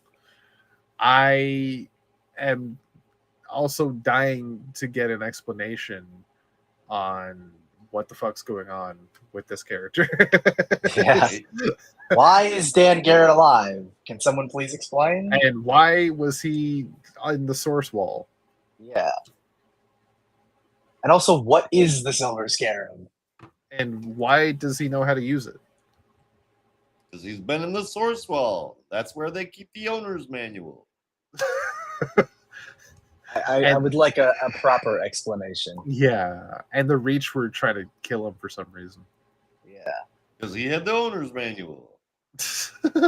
And they wanted this, and they wanted the Silver Scarab. He's trying to put it on Napster. Oh. I'm glad I called that right about them bringing in all of the human emotions. Like happy was right there in the beginning. I was like, oh yeah. Yes, that is the thing. And I'm trying to figure out what the fuck that color is. Is it pink? It looks kind of pink. I think so. It doesn't exactly look violet. No, that's or indigo. Happy, not love. Yeah. Yeah, that's very much happiness. Yep. So maybe they are doing away with the gold lantern. Bye-bye. And pink is happiness. I'm good with that, my man. It's like gray is sorrow. Sorrow. No. Sauron. S-A-U-R-O-N. Sauron. Sorrow. S-O-R-R-O-W. That's sorrow. Why are you saying it with an A then? Sorrow. Why are you saying sorrow? Sorry. Sorrow. Sorry. Sorrow. It's an O. You're saying sorrow. Sorrow. But they're both O's. Why it's so don't question so me. You pronounce a T in often. I don't want to hear your nonsense. Row. So why wouldn't it be so? It's the same fucking letter. Have you heard of English before? This is why Canadians speak the way we do, because we say it phonetically. And y'all make fun of us. Wrong. So you should not put all of your words together. Are you fucking British now? What the Jesus? You said you pronounce everything phonetically. Anyway, all right. Besides being in love with the fact that Happy showed up. Yes, that was cool. Was not expecting it to show up in the shape of an axolotl. But I'm down for it. It's both of my kids' Dash's absolute favorite animal, Liam's second favorite animal, his first being any kind of otter. And then they all turned into orange lanterns. That's crazy. Are they real orange lanterns? Is there going to be any kind of connection with them in Larfleeze at all? Because he still has avarice. If you remember, that was part of the story earlier. Crazy. Magical little motherfuckers, axolotls are. And welcome, Aya. Grateful to have you home. This was awesome. The cuts were timed perfectly between time with Kyle and and the rest of the story, back and forth. Art was awesome throughout. It's one hell of a story. Absolutely excellent. 8.75 out of 10. It's a 9 for me. If this is how they're doing new entities, where they haven't had a sorrow entity yet, but if this is the entity for happiness, is an axolotl, I'm all for it. There's only a handful of animals in the world I could say that you could call an entity for happiness. It's axolotl, it's a red panda because they make everyone happy, and a quokka because they're just constantly fucking smiling. But not a duck-billed platypus? Are they happy? They look pretty fucking sad. They're cute though. They are cute, but they make me smile every time I see them. but quokkas are actually described as the happiest animal on the planet. I remember you showing me a picture. They look like some kind of cute space alien that would infest your ship and devour you. That's what they remind me of. They're like that, I could see that too. They're described as the happiest animal in the world because they're always smiling, but I can't help but feel like their ideologies and civilizations, like when they're smiling, they're actually pissed off and they want to kill. Imagine if that was the case. Oh, shit, quokkas are fucked. But no, I'm axolotl. That's happy. That's cool. If it is pink, I think it must have been your theory, right? About different colors with different emotions. I think I read it on Reddit as well. So if pink is happiness and gray is sadness, can't wait to see what else happens. Because I think the one that's left is jealousy. I mean, there could be so many more. Yeah. Right? We don't even have to just be left at 3 new ones. There could be so many other ones to show up. I was going with just like the basic core human emotions. Oh, yeah. But Yeah, no, we'll have to see. I love it. Oh yeah, I was talking about Dan Garrett before. Yeah, I really hope we get a proper explanation on Dan Garrett, especially with all these new Silver Scarab abilities that are popping up that he did not have as Blue Beetle. Yeah, and I can't wait to have Gold Beetle come back and just try and chase Odyssey down, because that's going to be hilarious. I think that's definitely going to happen at some point. Yeah, so 9 out of 10 for me. Solid issue. I'm so stoked.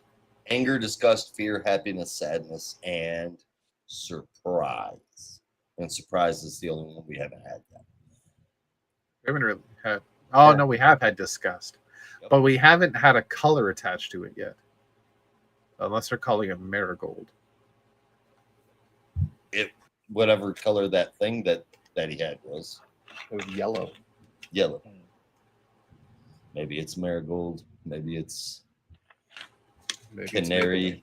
Maybe it's Maybelline. Yeah. Maybe he's disgusted with it. Maybe it's Maybelline. I don't know. Maybe. Anyway, sorry, Brandon. Now it's your turn. No, I don't know. I don't have too much else to add other than that.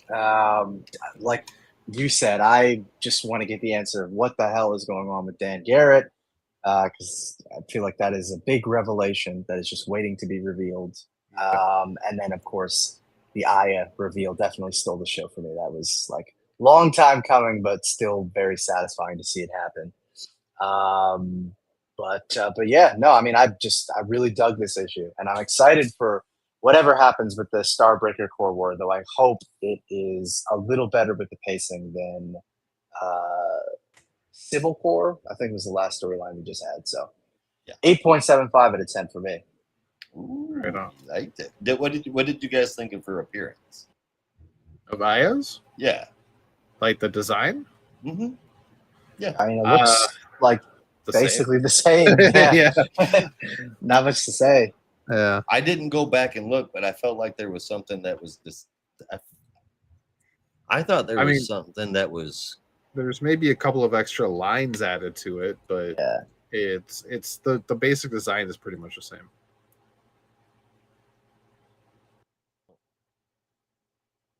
I thought there was something pretty different about that. Oh well, you guys watched it way more than I did. Oh, I watched it a lot. Yeah, I miss DC Nation. That was awesome. Yeah, I miss when we just had like fun animated series that you wouldn't expect to be so fucking good.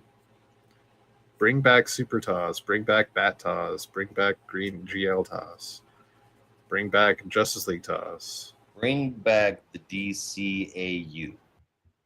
Yes. Please. You know, or just, more DC animated shows. It can't just be Harley Quinn and Creature Commandos. It needs to be more. But don't you dare get rid of those. No, but God damn it, you better bring me back Kite Man, because that shit's hilarious. There was a time where there was quite a lot of variety, and now it's like you get two, and that's it. Oh, I guess there was. What was that show? The Cape Crusader? I didn't even watch it. Yeah. I started to, and then I forgot about it. Shit. Yeah. Yep. I forgot about it. Never started watching it. Yeah. Oh yeah, and I guess there's my adventures with Superman, but I also couldn't really watch that one. Brandon, have you heard what James Gunn is doing? With his, there's two. He said not a lot. So they're twofold handling the Batman thing out the gate, right? It's gonna have the Brave and the Bold, and that's gonna have Batman and Damian, and then they're gonna have the dynamic duo, and the dynamic duo is Dick Grayson and Jason Todd. Have you ever heard of? Have you heard anything about that yet? No, but yeah, it could be interesting, I guess. Totally changing the relationship between Dick and Jason, and having been friends since childhood, and them actually being known as the dynamic duo. Yeah, like I said, could be interesting. I don't know. That's when I'd have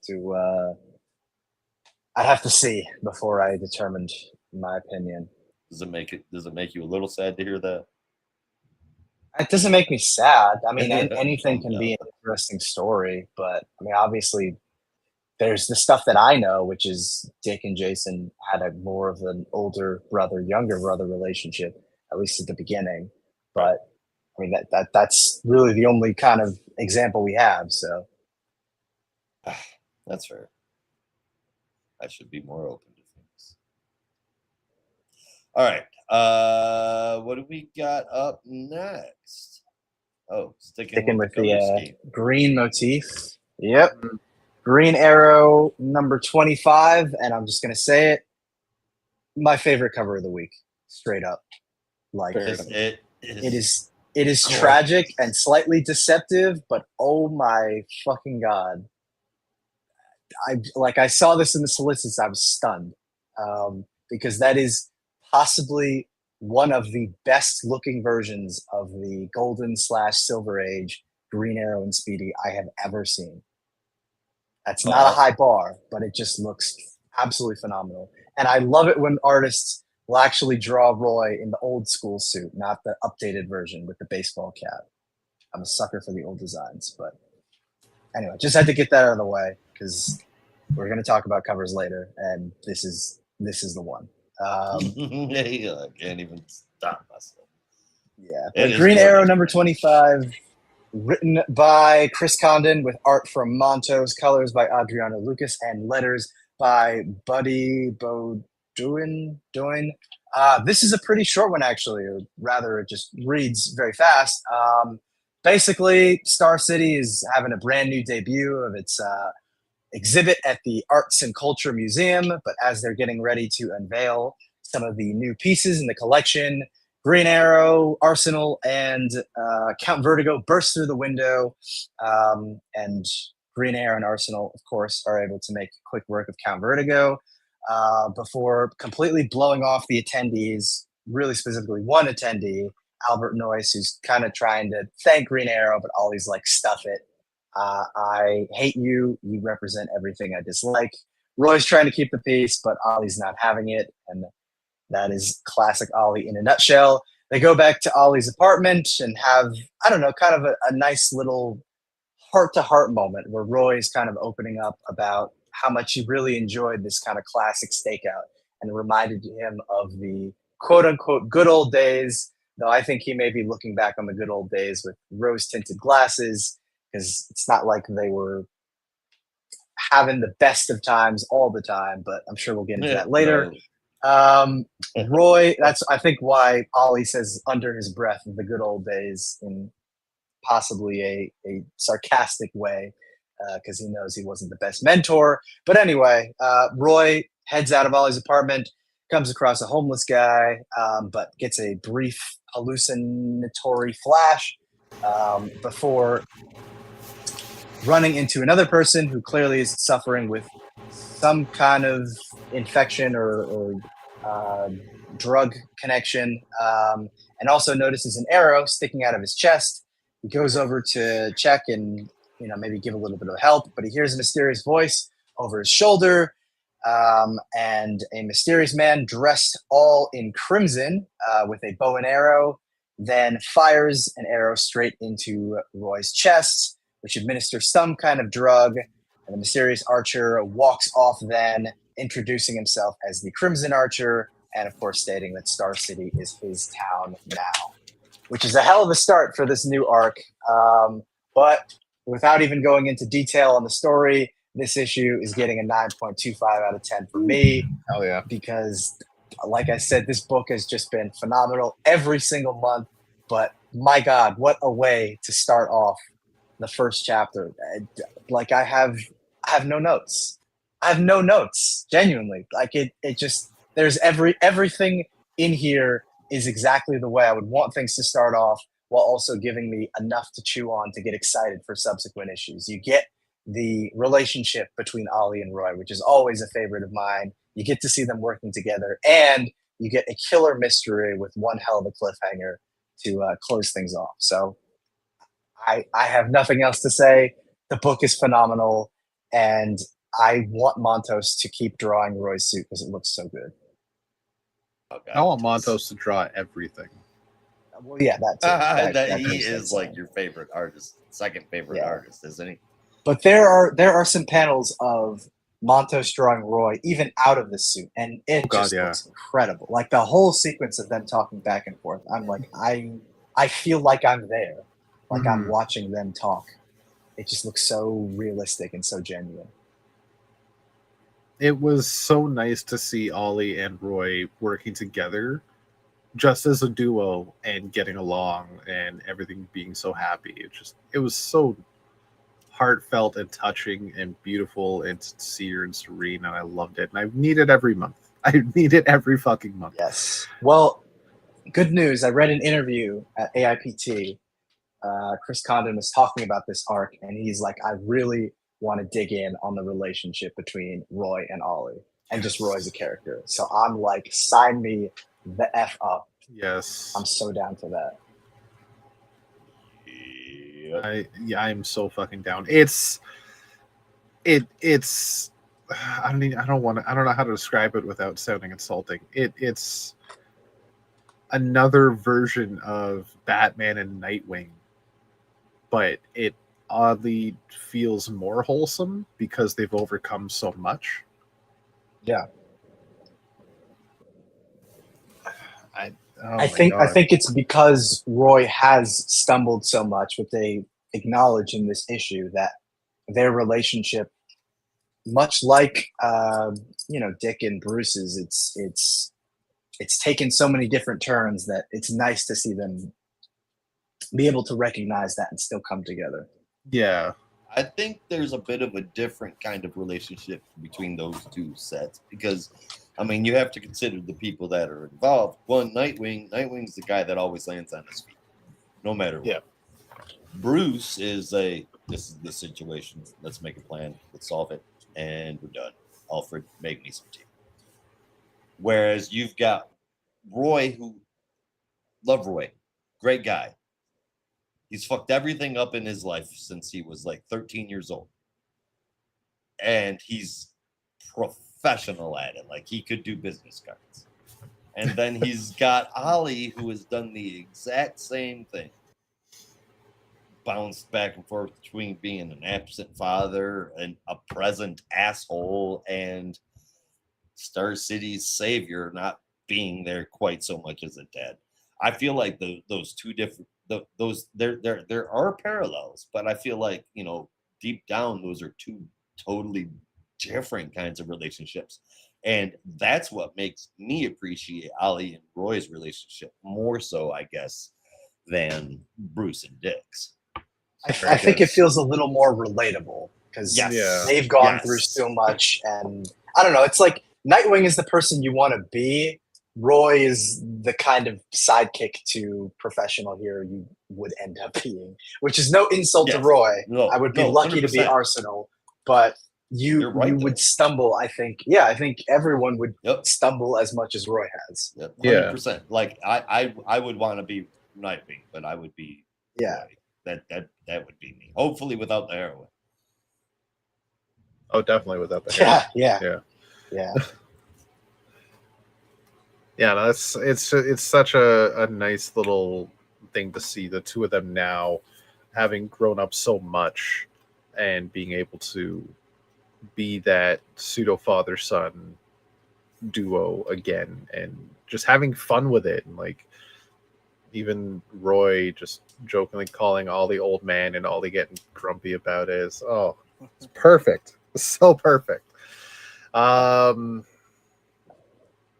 Also, chili hasn't been mentioned in an issue in a while. Just something I thought was worth Otherwise, I also have no notes, but I do have a note for you, Brandon. I was going to laugh my ass off if you were mentioning that other homeless guy. He also appears to have come down with a case of arrow to the chest. I thought that's where you were going with that. I was like, oh my god. No, I'm not clever enough for that. Yeah. No, this. I'll also say, shout out to Chris Condon for actually giving lip service to Roy's rock band from the old Teen Titans days. No one remembers that Roy played with the Great Frog, but I do. So I appreciate that. I didn't even know that when Ollie mentioned you'd started a band. I'm like, talking about the Teen Titans, and then he said, "Oh man, started the Teen Titans." I'm like, wait, you gotta actually in a band. You gotta look up the Great Frog. The Do Great yourself Frog. a favor. All right, the Great Frog. Yeah, I gotta check it out. That sounds interesting. Yeah, this is 9 out of 10 as well. Awesome. I feel exactly the same way that you guys do. I thought it was really good. Heartwarming issue about Roy and Ollie all the way through. You know, seeing them, like you guys said. I mean, there's been rough patches, but if there's ever been two, like a father and son that love each other enough to overcome the sandpaper between them, it's these guys. And I thought it was cool right up until the Crimson Archer thing. And I'm not a problem with what's going on with Roy. It's not a don't kill Roy thing. But why does it have to be another fucking Archer? I mean, it could have been the exact same thing. Just hit him with a fucking blow dart gun or something. I will say, and honestly, I didn't even really know this until I learned recently, but Crimson Archer is actually not a new character. He's apparently an old Green Arrow villain from like the Silver Age. So it is one of those cases where, it's another Archer themed character. So I totally get where you're coming from. But at least I can admire like trying to dig into Ollie's rogues gallery and use someone that they've never used before, you know? I mean, just as long as you're not inventing new people when there's ones that are already there. I mean, not new people. You know what I mean? We don't need another Archer, for fuck's sake. We just got a new hero Archer that we're not doing a goddamn thing. Just got all the last family back together, and then we've also got Red Canary.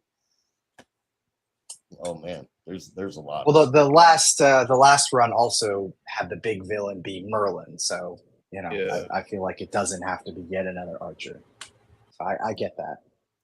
But so it feels like a lot of archery. Other than that, it has been really, really good. This is the best Green Arrow I've read in a long time. Yeah, everyone is saying it is the successor to Mike Grell, like maybe even more so than Jeff Lemire's run, and I kind of have to agree, which I love even more because Mike Grell basically never wrote Roy Harper ever, except for I think in like one issue 75, and I know why. It's like he didn't really care, but I always wondered how he would portray that relationship, and I feel like this is pretty close to what it would have been. So I love that.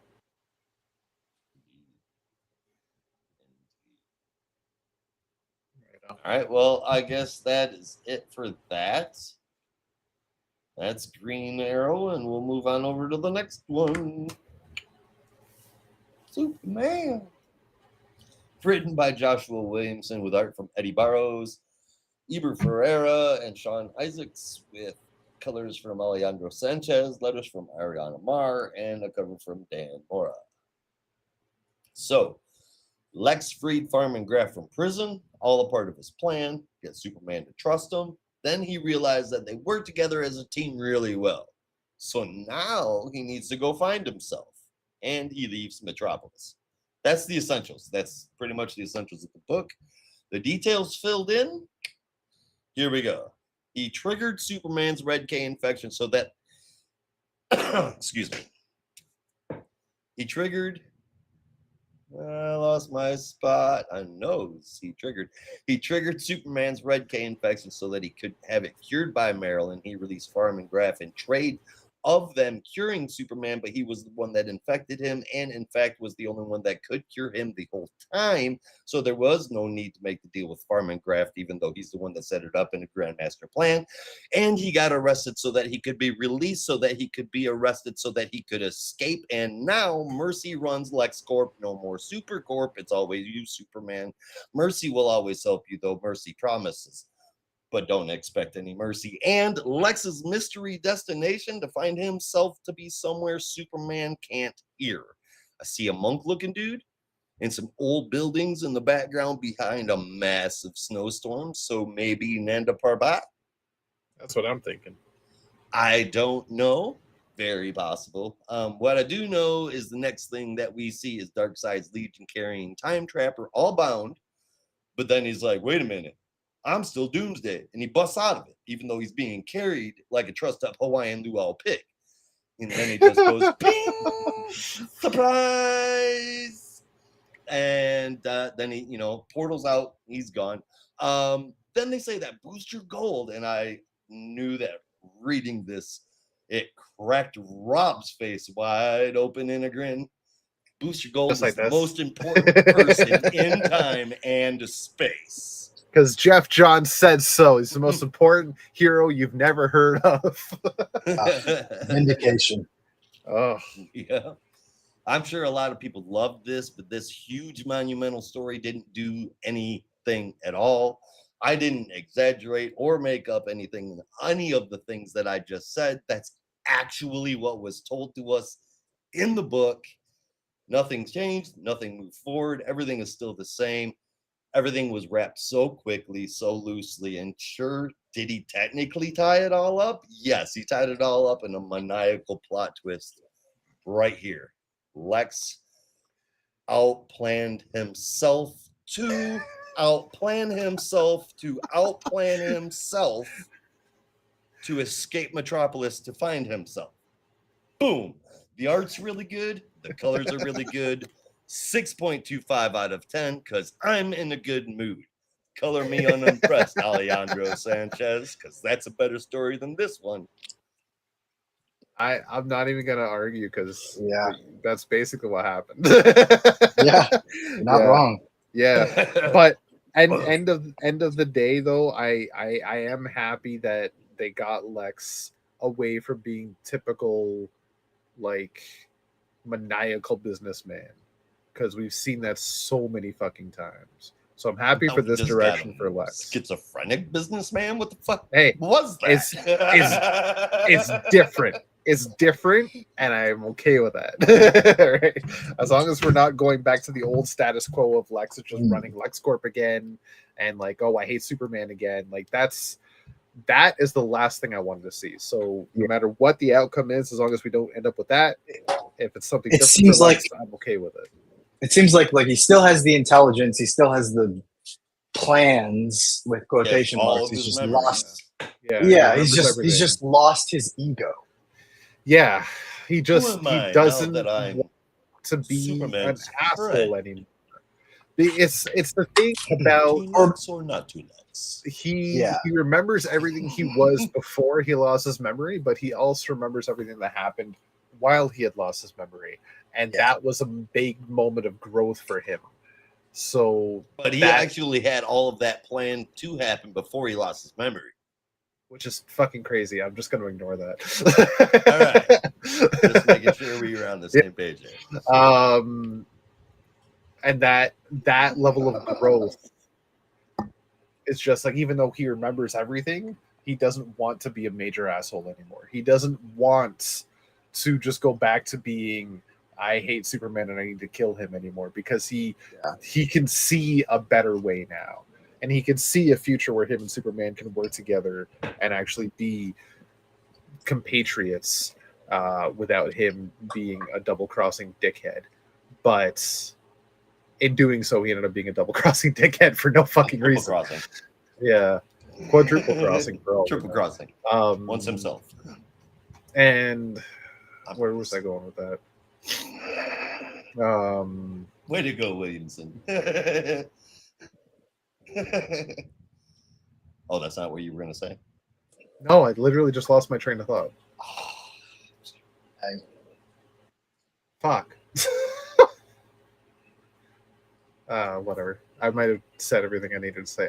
I literally just gone. I'm sorry I did that. I hate it when no, it's okay. It's okay. I just completely. Wow, that's gonna bug me because oh my god, it's something to do with Lex being a potential good guy now, but it's neither here nor there. I might have just been repeating myself. Anyway. I am curious to see what's going to happen with Lex being picked up out and in the part, but I have a feeling as though it won't be Williamson that does that. Yeah, I think he might just be gone for a while. I think. Yeah. I don't know what to do with you anymore. I'm going to go drop you off amongst dead man. It was very reminiscent of certain plot lines in Smallville. At certain points, both Lana and Lex just left the city for a while and left the show because the actors had other work to do, and just were off on adventures across the planet until they showed up again some seasons later. So it's not Williamson's fault. Lex got a side job. It's probably fucking DoorDash or something. All right. Yeah, he's DoorDashing to the Himalayas. Yeah. I'll give him this. It was a nice little touch that Lex is just like he knows enough to just he can't fucking say anything. He's just communicating with sign language now. It's like I can't use my voice at all because Superman will find me. Yeah, and I don't want. He's always listening. Yeah, he knows that. So, especially with every time he talked to him for prison, he's like, "I know you can hear me." Like. All right. Yep. So I am for now going to give it a 7 out of 10. Yeah, I'm gonna have to match that one. I'd also give it a 7 out of 10, mainly for two reasons. The first being I'm with you. I appreciate the Lex stuff, and I appreciate that he's not just reverting back to the I hate Superman Lex, the status quo that we've known for a while. And that he genuinely seems to want to overcome the hate and become a better person. Yeah. But what bothers me is that Superman, who is willing to forgive everyone and willing to, overlook all of the flaws of so many other people who have done pretty bad things as well, is including just Parasite and Doomsday and Metallo and all all of these people. Williamson's run. Yeah, and it's just like in addition to that, he is unbelievably pissed about Lex getting away to the point where he's like, if he ever shows his face again, I'm gonna take his ass down. And that bothers me so much. Like you who were so looking forward to maybe seeing Lex become a better person are now just like, fuck Lex. Like that is such a 180, and I don't know why they're taking him in that direction. The other thing that bothers me, I fucking gave Parasite a job at Supercorp. Yeah, I mean, and Parasite's drained you how many times now, and tried to destroy Metropolis, but I guess that doesn't matter. But the second one was, I should have known this was coming, and I hate to admit that Josh is right, because no one likes being wrong. But when the Superman Red K plotline was kicking off, I was like, God, I really hope this isn't like the reverse Flash, or what is it, the negative Speed Force plotline, where it's an element that bothers Barry for a while, but it's resolved in a very cheap and fast way, and ultimately just doesn't matter. But then that's exactly what kind of happened. Yeah. And that sucks, because basically within 2 pages, Marilyn Moonlight flashes her powers at him, and they're like, oh, your red kryptonite poisoning, it's gone. So that's the end of that. Are you serious? It's just over? There's no... So I don't know. Was that your card? Yeah.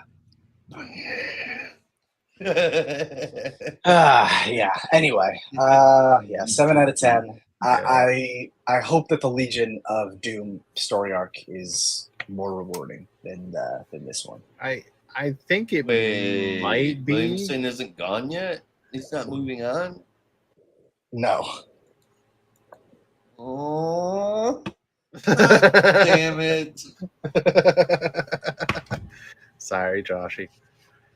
Whatever. No, I think the next arc is going to be a little more interesting because it will have to do with the overall story for DC right now with All In. It's going to be a big catalyst for the crossover. Such a fantastic job with Infinite Frontier. Well, he's not writing the crossover. He's just helping build it. I thought he was one of the. Isn't he a part of the Brain Trust in this? Well, he's part of the Brain Trust, but he's not going to be writing the actual book. Oh, well, I mean, if they actually have a mini crossover book, right? For the event, I mean to say, the actual event. He's not going to be writing the event title, but he will be helping craft it because he's got this stuff going on with Superman. Who's writing? Is it Wade?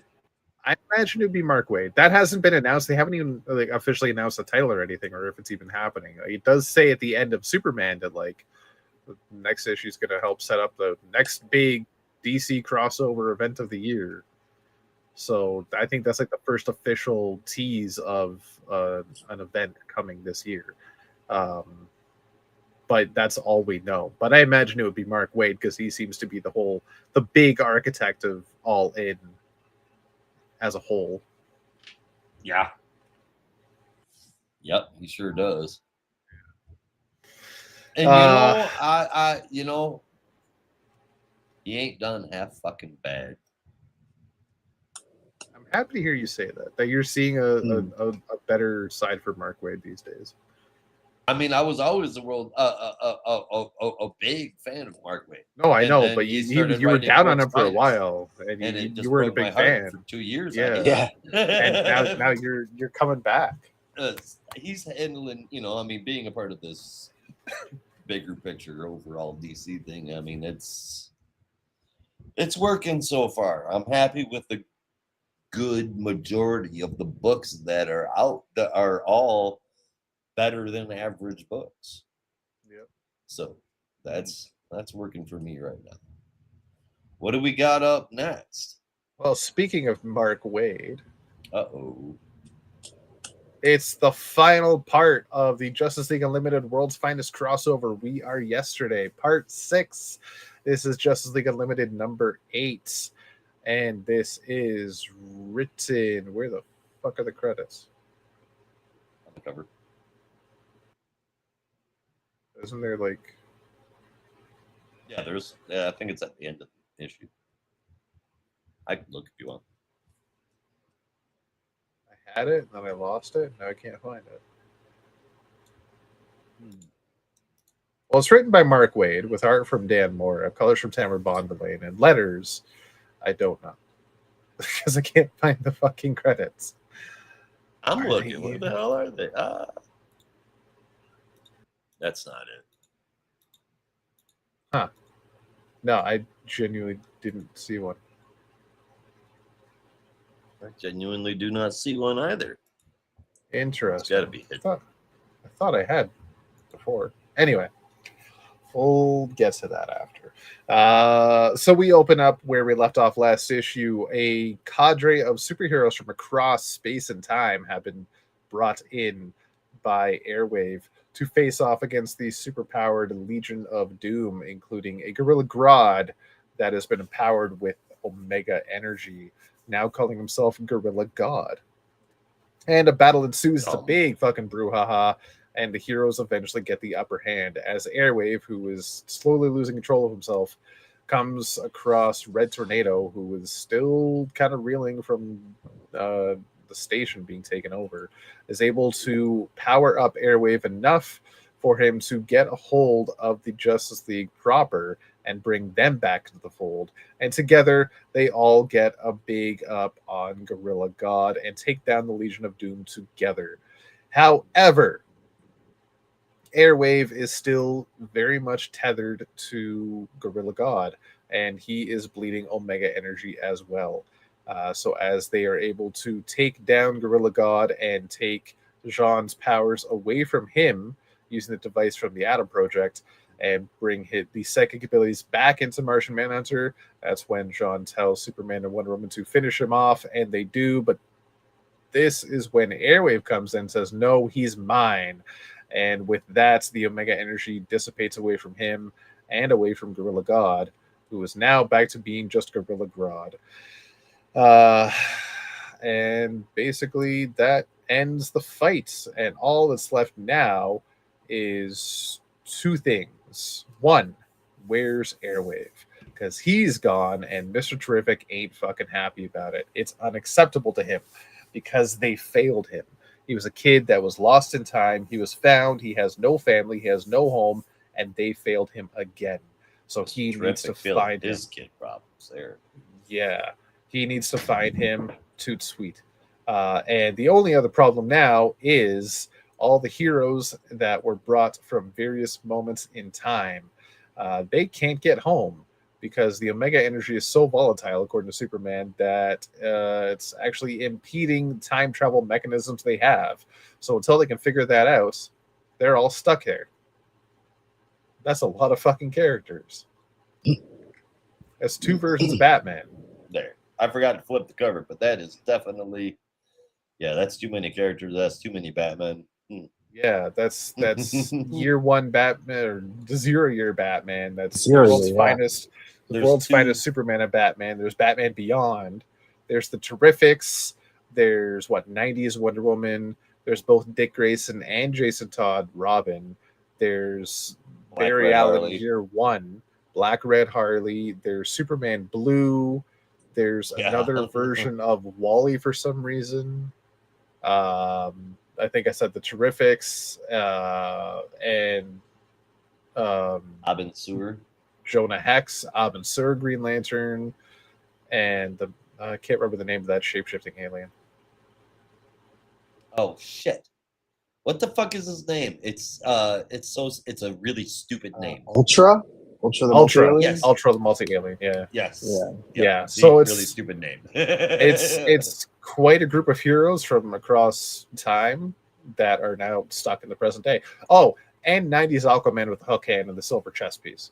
Yes. And then number 3, the point of contention here is you need to apologize to us for calling him Gorilla God. When Broadside was right there, we told you.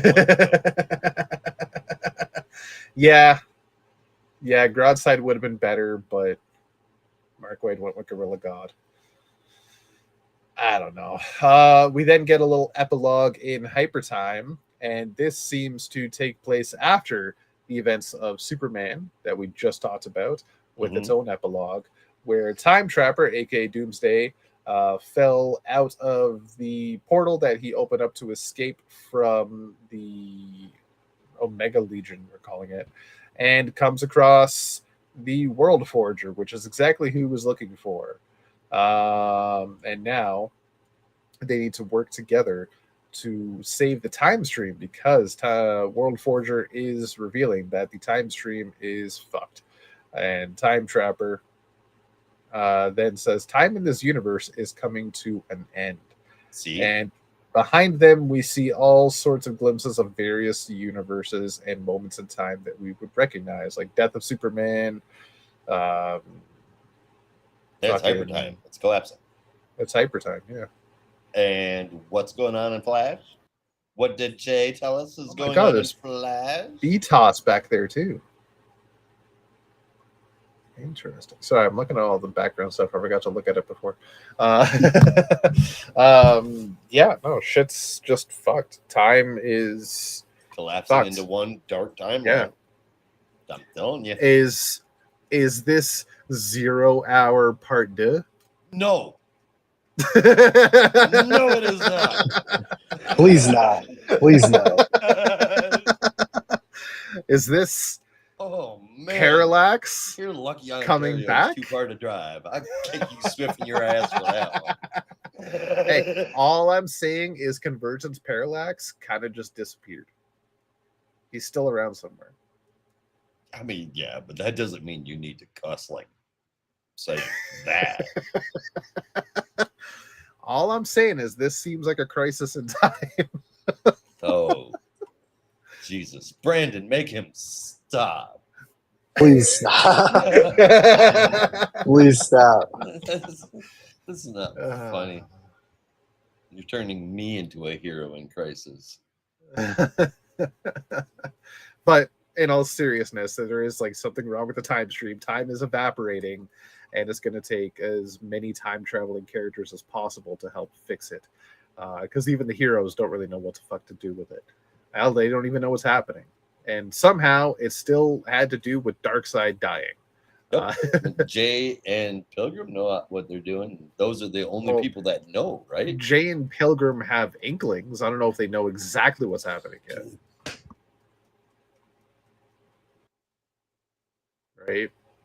Right. They yes. they have ideas that something's wrong, but they don't necessarily know that time is unraveling like Time Trapper and World Forger know. No, they do know that everything. Yes, that was in this month's book.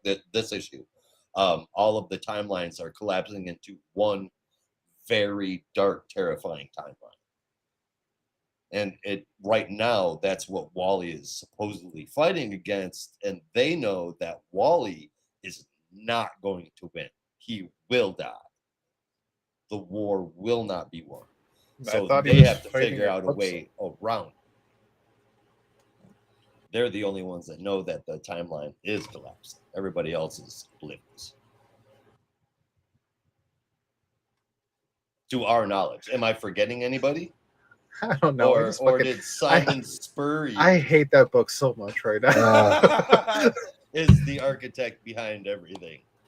No, I think he's just trying to. I don't even fucking know anymore. I give up. God damn it, Cy Spurrier. Anyway, Justice League Unlimited. It's the end of the story arc. I'm not going to say I disliked it. I'm not going to say I heavily enjoyed it. The bulk of the issue was a big fight, and it was cool to see. It was a lot of action, and you got to see some returning characters from the past that you never thought you'd see again, like 90s Aquaman, Batman Beyond, etc., all fighting and working together. It was really fucking cool. Airwave got his comeuppance, and he was able to help save the day. That felt cool. I'm pissed that he's gone. If y'all remember what I said in issue 1, if bad shit happens to Airwave, I hate Mark Waid. Airwave is gone. Yeah, but you don't know if something bad has happened to him. He's not there. He's supposedly dead. What do you mean? Even if he's not dead, even if he's like somewhere in paradise, something happened. Like what? Maybe he's turned into Airwave Blue. You thought me talking about 0 Hour was blasphemous. What the fuck? You like Superman Blue. What are you talking about? No, then I read Superman Blue, and now I don't. You not remember me like 2 months ago where I was like, what the fuck is this shit? Is this seriously the explanation they had? It just appeared? That's it? Yep. Oh, man. Good times. Yeah. Good times. High quality comics. Like I said, I never read Superman Blue. I just really liked the design. And I'm not going to lie, I still like the design, but the story's fucking dumb. Yeah. Where do you lie on Superman Red? I haven't got that far yet. I don't think I ever will. Very well. Yeah. Did you give your score? I don't know if I want to spend money on that one. I'm going to give this an 8.5 out of 10. It was very enjoyable, beautiful Dan Moore artwork, wonderful colors. Got me excited with the whole time stream collapsing. I can't wait for the eventual big crossover events. And the twist reveal at the end. All these heroes from the past are stuck in the present day. Oh, shit. Okay. We're getting 90s Aquaman back. And the Terrifics. And Batman Beyond. I'm fucking happy. They're not called the Terrifics. They should be. Plastic Man called them Terrifics. He wants to know why they can't be called the Terrifics. Oh, man, I love that fucking book. Yeah. I really did. I enjoyed the shit out of it. That was a fun book to read. Yeah, it was. It really was. Brandon, what did you think about Justice League Unlimited? I did enjoy it. I thought it was fun, and I love this setup that we're going to have characters from different time periods basically working alongside the JLA, or the Justice League. But I don't know. The one thing that, I mean, I get it. It's a comic book, and like certain logic is going to go out the window. But I'm honestly still confused as to how the main Justice League came back to the present day. Rob, you may have explained it, and I just wasn't paying attention. But I remember in the last issue, like Airwave was connecting them all, and then it was disrupted as Grodd was, gaining Omega power. But they kind of just show up in a portal. It was he needed more power, and he was able to siphon power from Red Tornado and the Watchtower to get enough power to bring them back. Okay, that makes more sense, because I was like, how did they just showed up through time? I thought this was like another Superman broke the time barrier thing. Anyway, it did need to be explained, because there was a lot happening in between those moments. Yeah. But yeah, no, anyway, I don't know. I thought it was a fun way to finish up the crossover. But yeah, there's definitely some hokier parts to this. I won't lie. So I'm trying to think. I didn't really think about a score for this one, but I guess I'll give it like an 8 out of 10. Yeah, an 8 out of 10. I mean, Dan Moore is always a win, and seeing him draw the various characters throughout time is pretty awesome, especially Batman Beyond. That was really cool. Yes. And even better that he gets to throw a punch at Joker, which is awesome. Yes. God, that felt good. For me, there was a little tick there with Mr. Terrific. That was cool. Definitely sets up stories for Airwave in the future. That's cool.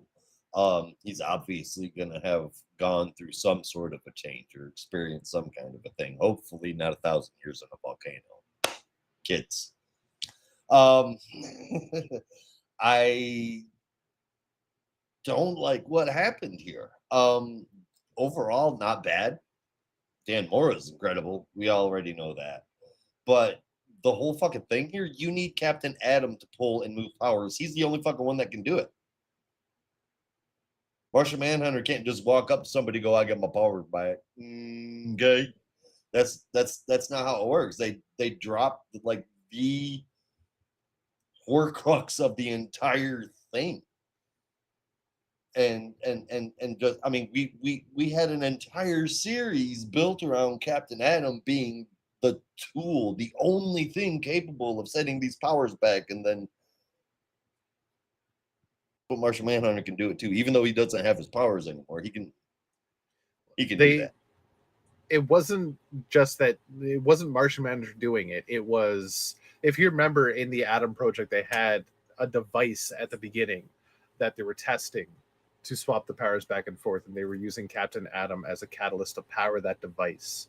However, it was unstable and volatile, and in certain ways, it kept exploding. And then that's when they realized that he could absorb them and pass them. Wait. Plastic Man and Phantom Girl used that device without Captain Atom, and they were fine. They got their powers back. You're right. They were able to get the device working. Yeah. Yep. Okay. Yep. You're right. Yeah. Okay. Cool. Forgiven. Yeah. And it raises that up a fucking 3/4 of a score. I'll give this a 7.25 out of 10. Oh yeah. Right on. Right on indeed. I guess that will bring us to the end of the show. Yeah. Time for top 3. Top 3 in favorite moment. Oh yeah. All right. All right. I am gonna say my top 3 are third place Green Arrow, second place The Flash, and first place Green Lantern. Green Lantern, man, holy shit! I I'm going to say my favorite moment. I'm going to assume one of you guys is going to say when it is showing up. I'm going to assume one of you guys is going to say that fucking full page spread with the Manhunters showing up. So I think I'm going to choose the moment when all of the heroes show up in Justice League Unlimited, that splash page by Dan Mora. It's classic Dan Mora hero array, but I am a fucking sucker for that. So that is going to be my favorite moment this week. Yeah, I'm struggling with my favorite moment, to be honest with you. For me, number 3 is Justice League Unlimited. Number 2 is Green Arrow. Number 1 by far is Green Lantern. And you would think automatically my favorite moment is the reveal of Aya, and quite honestly, it most likely is. But there's so many other moments that stick out for me this week that I just I'm having trouble committing. But I'm just gonna come out and say the reveal of Aya finally returning. Hella cool. So cool. Sweet. All right, now Brandon, what's yours? Ooh, man. Let's see what we got. Third place, I think I'm going to give that one to Justice League Unlimited. Second place, Green Lantern. But first place has got to go to Green Arrow. With my favorite moment also coming from Green Arrow has to be the double page spread of Arsenal and Green Arrow fighting Count Vertigo. That whole sequence is just awesome. Just incredible. That's really cool. It really was. And we know what Brandon's favorite cover is. I already said it. Yeah. It wasn't one that's easy to argue with, but there are a number of them. There's Brandon's right there. Oh, there are a number of really good covers. I don't know if it's showing honestly, up on screen. Everything but Flash. Because I can't see it, so I don't know if it's showing up on screen. Oh, I mean, it's definitely broadcasting. Oh, okay. I'll just look up the covers. Well, that's unfortunate. That's not a big deal. I just wasn't sure if it was broadcasting still. If like everything we see is what the viewers see as well. No, everything I see is what the viewers see as well. There's JLU, there's Superman, there's Green Arrow. That was a really good one. Green Lantern is awesome. Flash is cool. Oh man. Oh man, oh man, oh man. I don't know. I might. Oh fuck! I might have to go with Green Lantern, and it's not just because I'm a Lantern fan. Like, it's actually a really cool fucking cover. That and is it tells a bit of story as well. Yep. Super good stuff.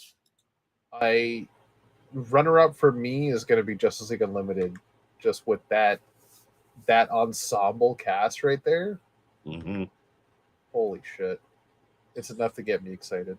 It really is fantastic.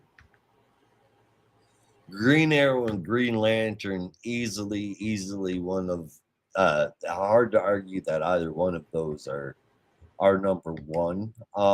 But I think I'm actually gonna have to go with Superman. I think that this is, I mean, we've all seen the sliced backgrounds before, but I think it's done really well. I think the colors are fucking perfect. And nothing's trying to overtake the front of it, where Superman is there to carry Lois now that she's not Superwoman anymore. But artistically, I think it's fucking dynamite. So I'm gonna go with that one. Right on. Indeed. All right, everybody, that is it. We are gonna move on and do the absolute show, but you have to come back for that. As far as this one goes, thank you everybody for watching. We will be back next week covering all of DC's weekly releases. Same geek time, same geek channel, and that is the show. Getting out of here, so you'll have to as well. Be careful out there and in the Geek Matrix. Everybody has a home. In the Geek Matrix, you are not alone. Peace.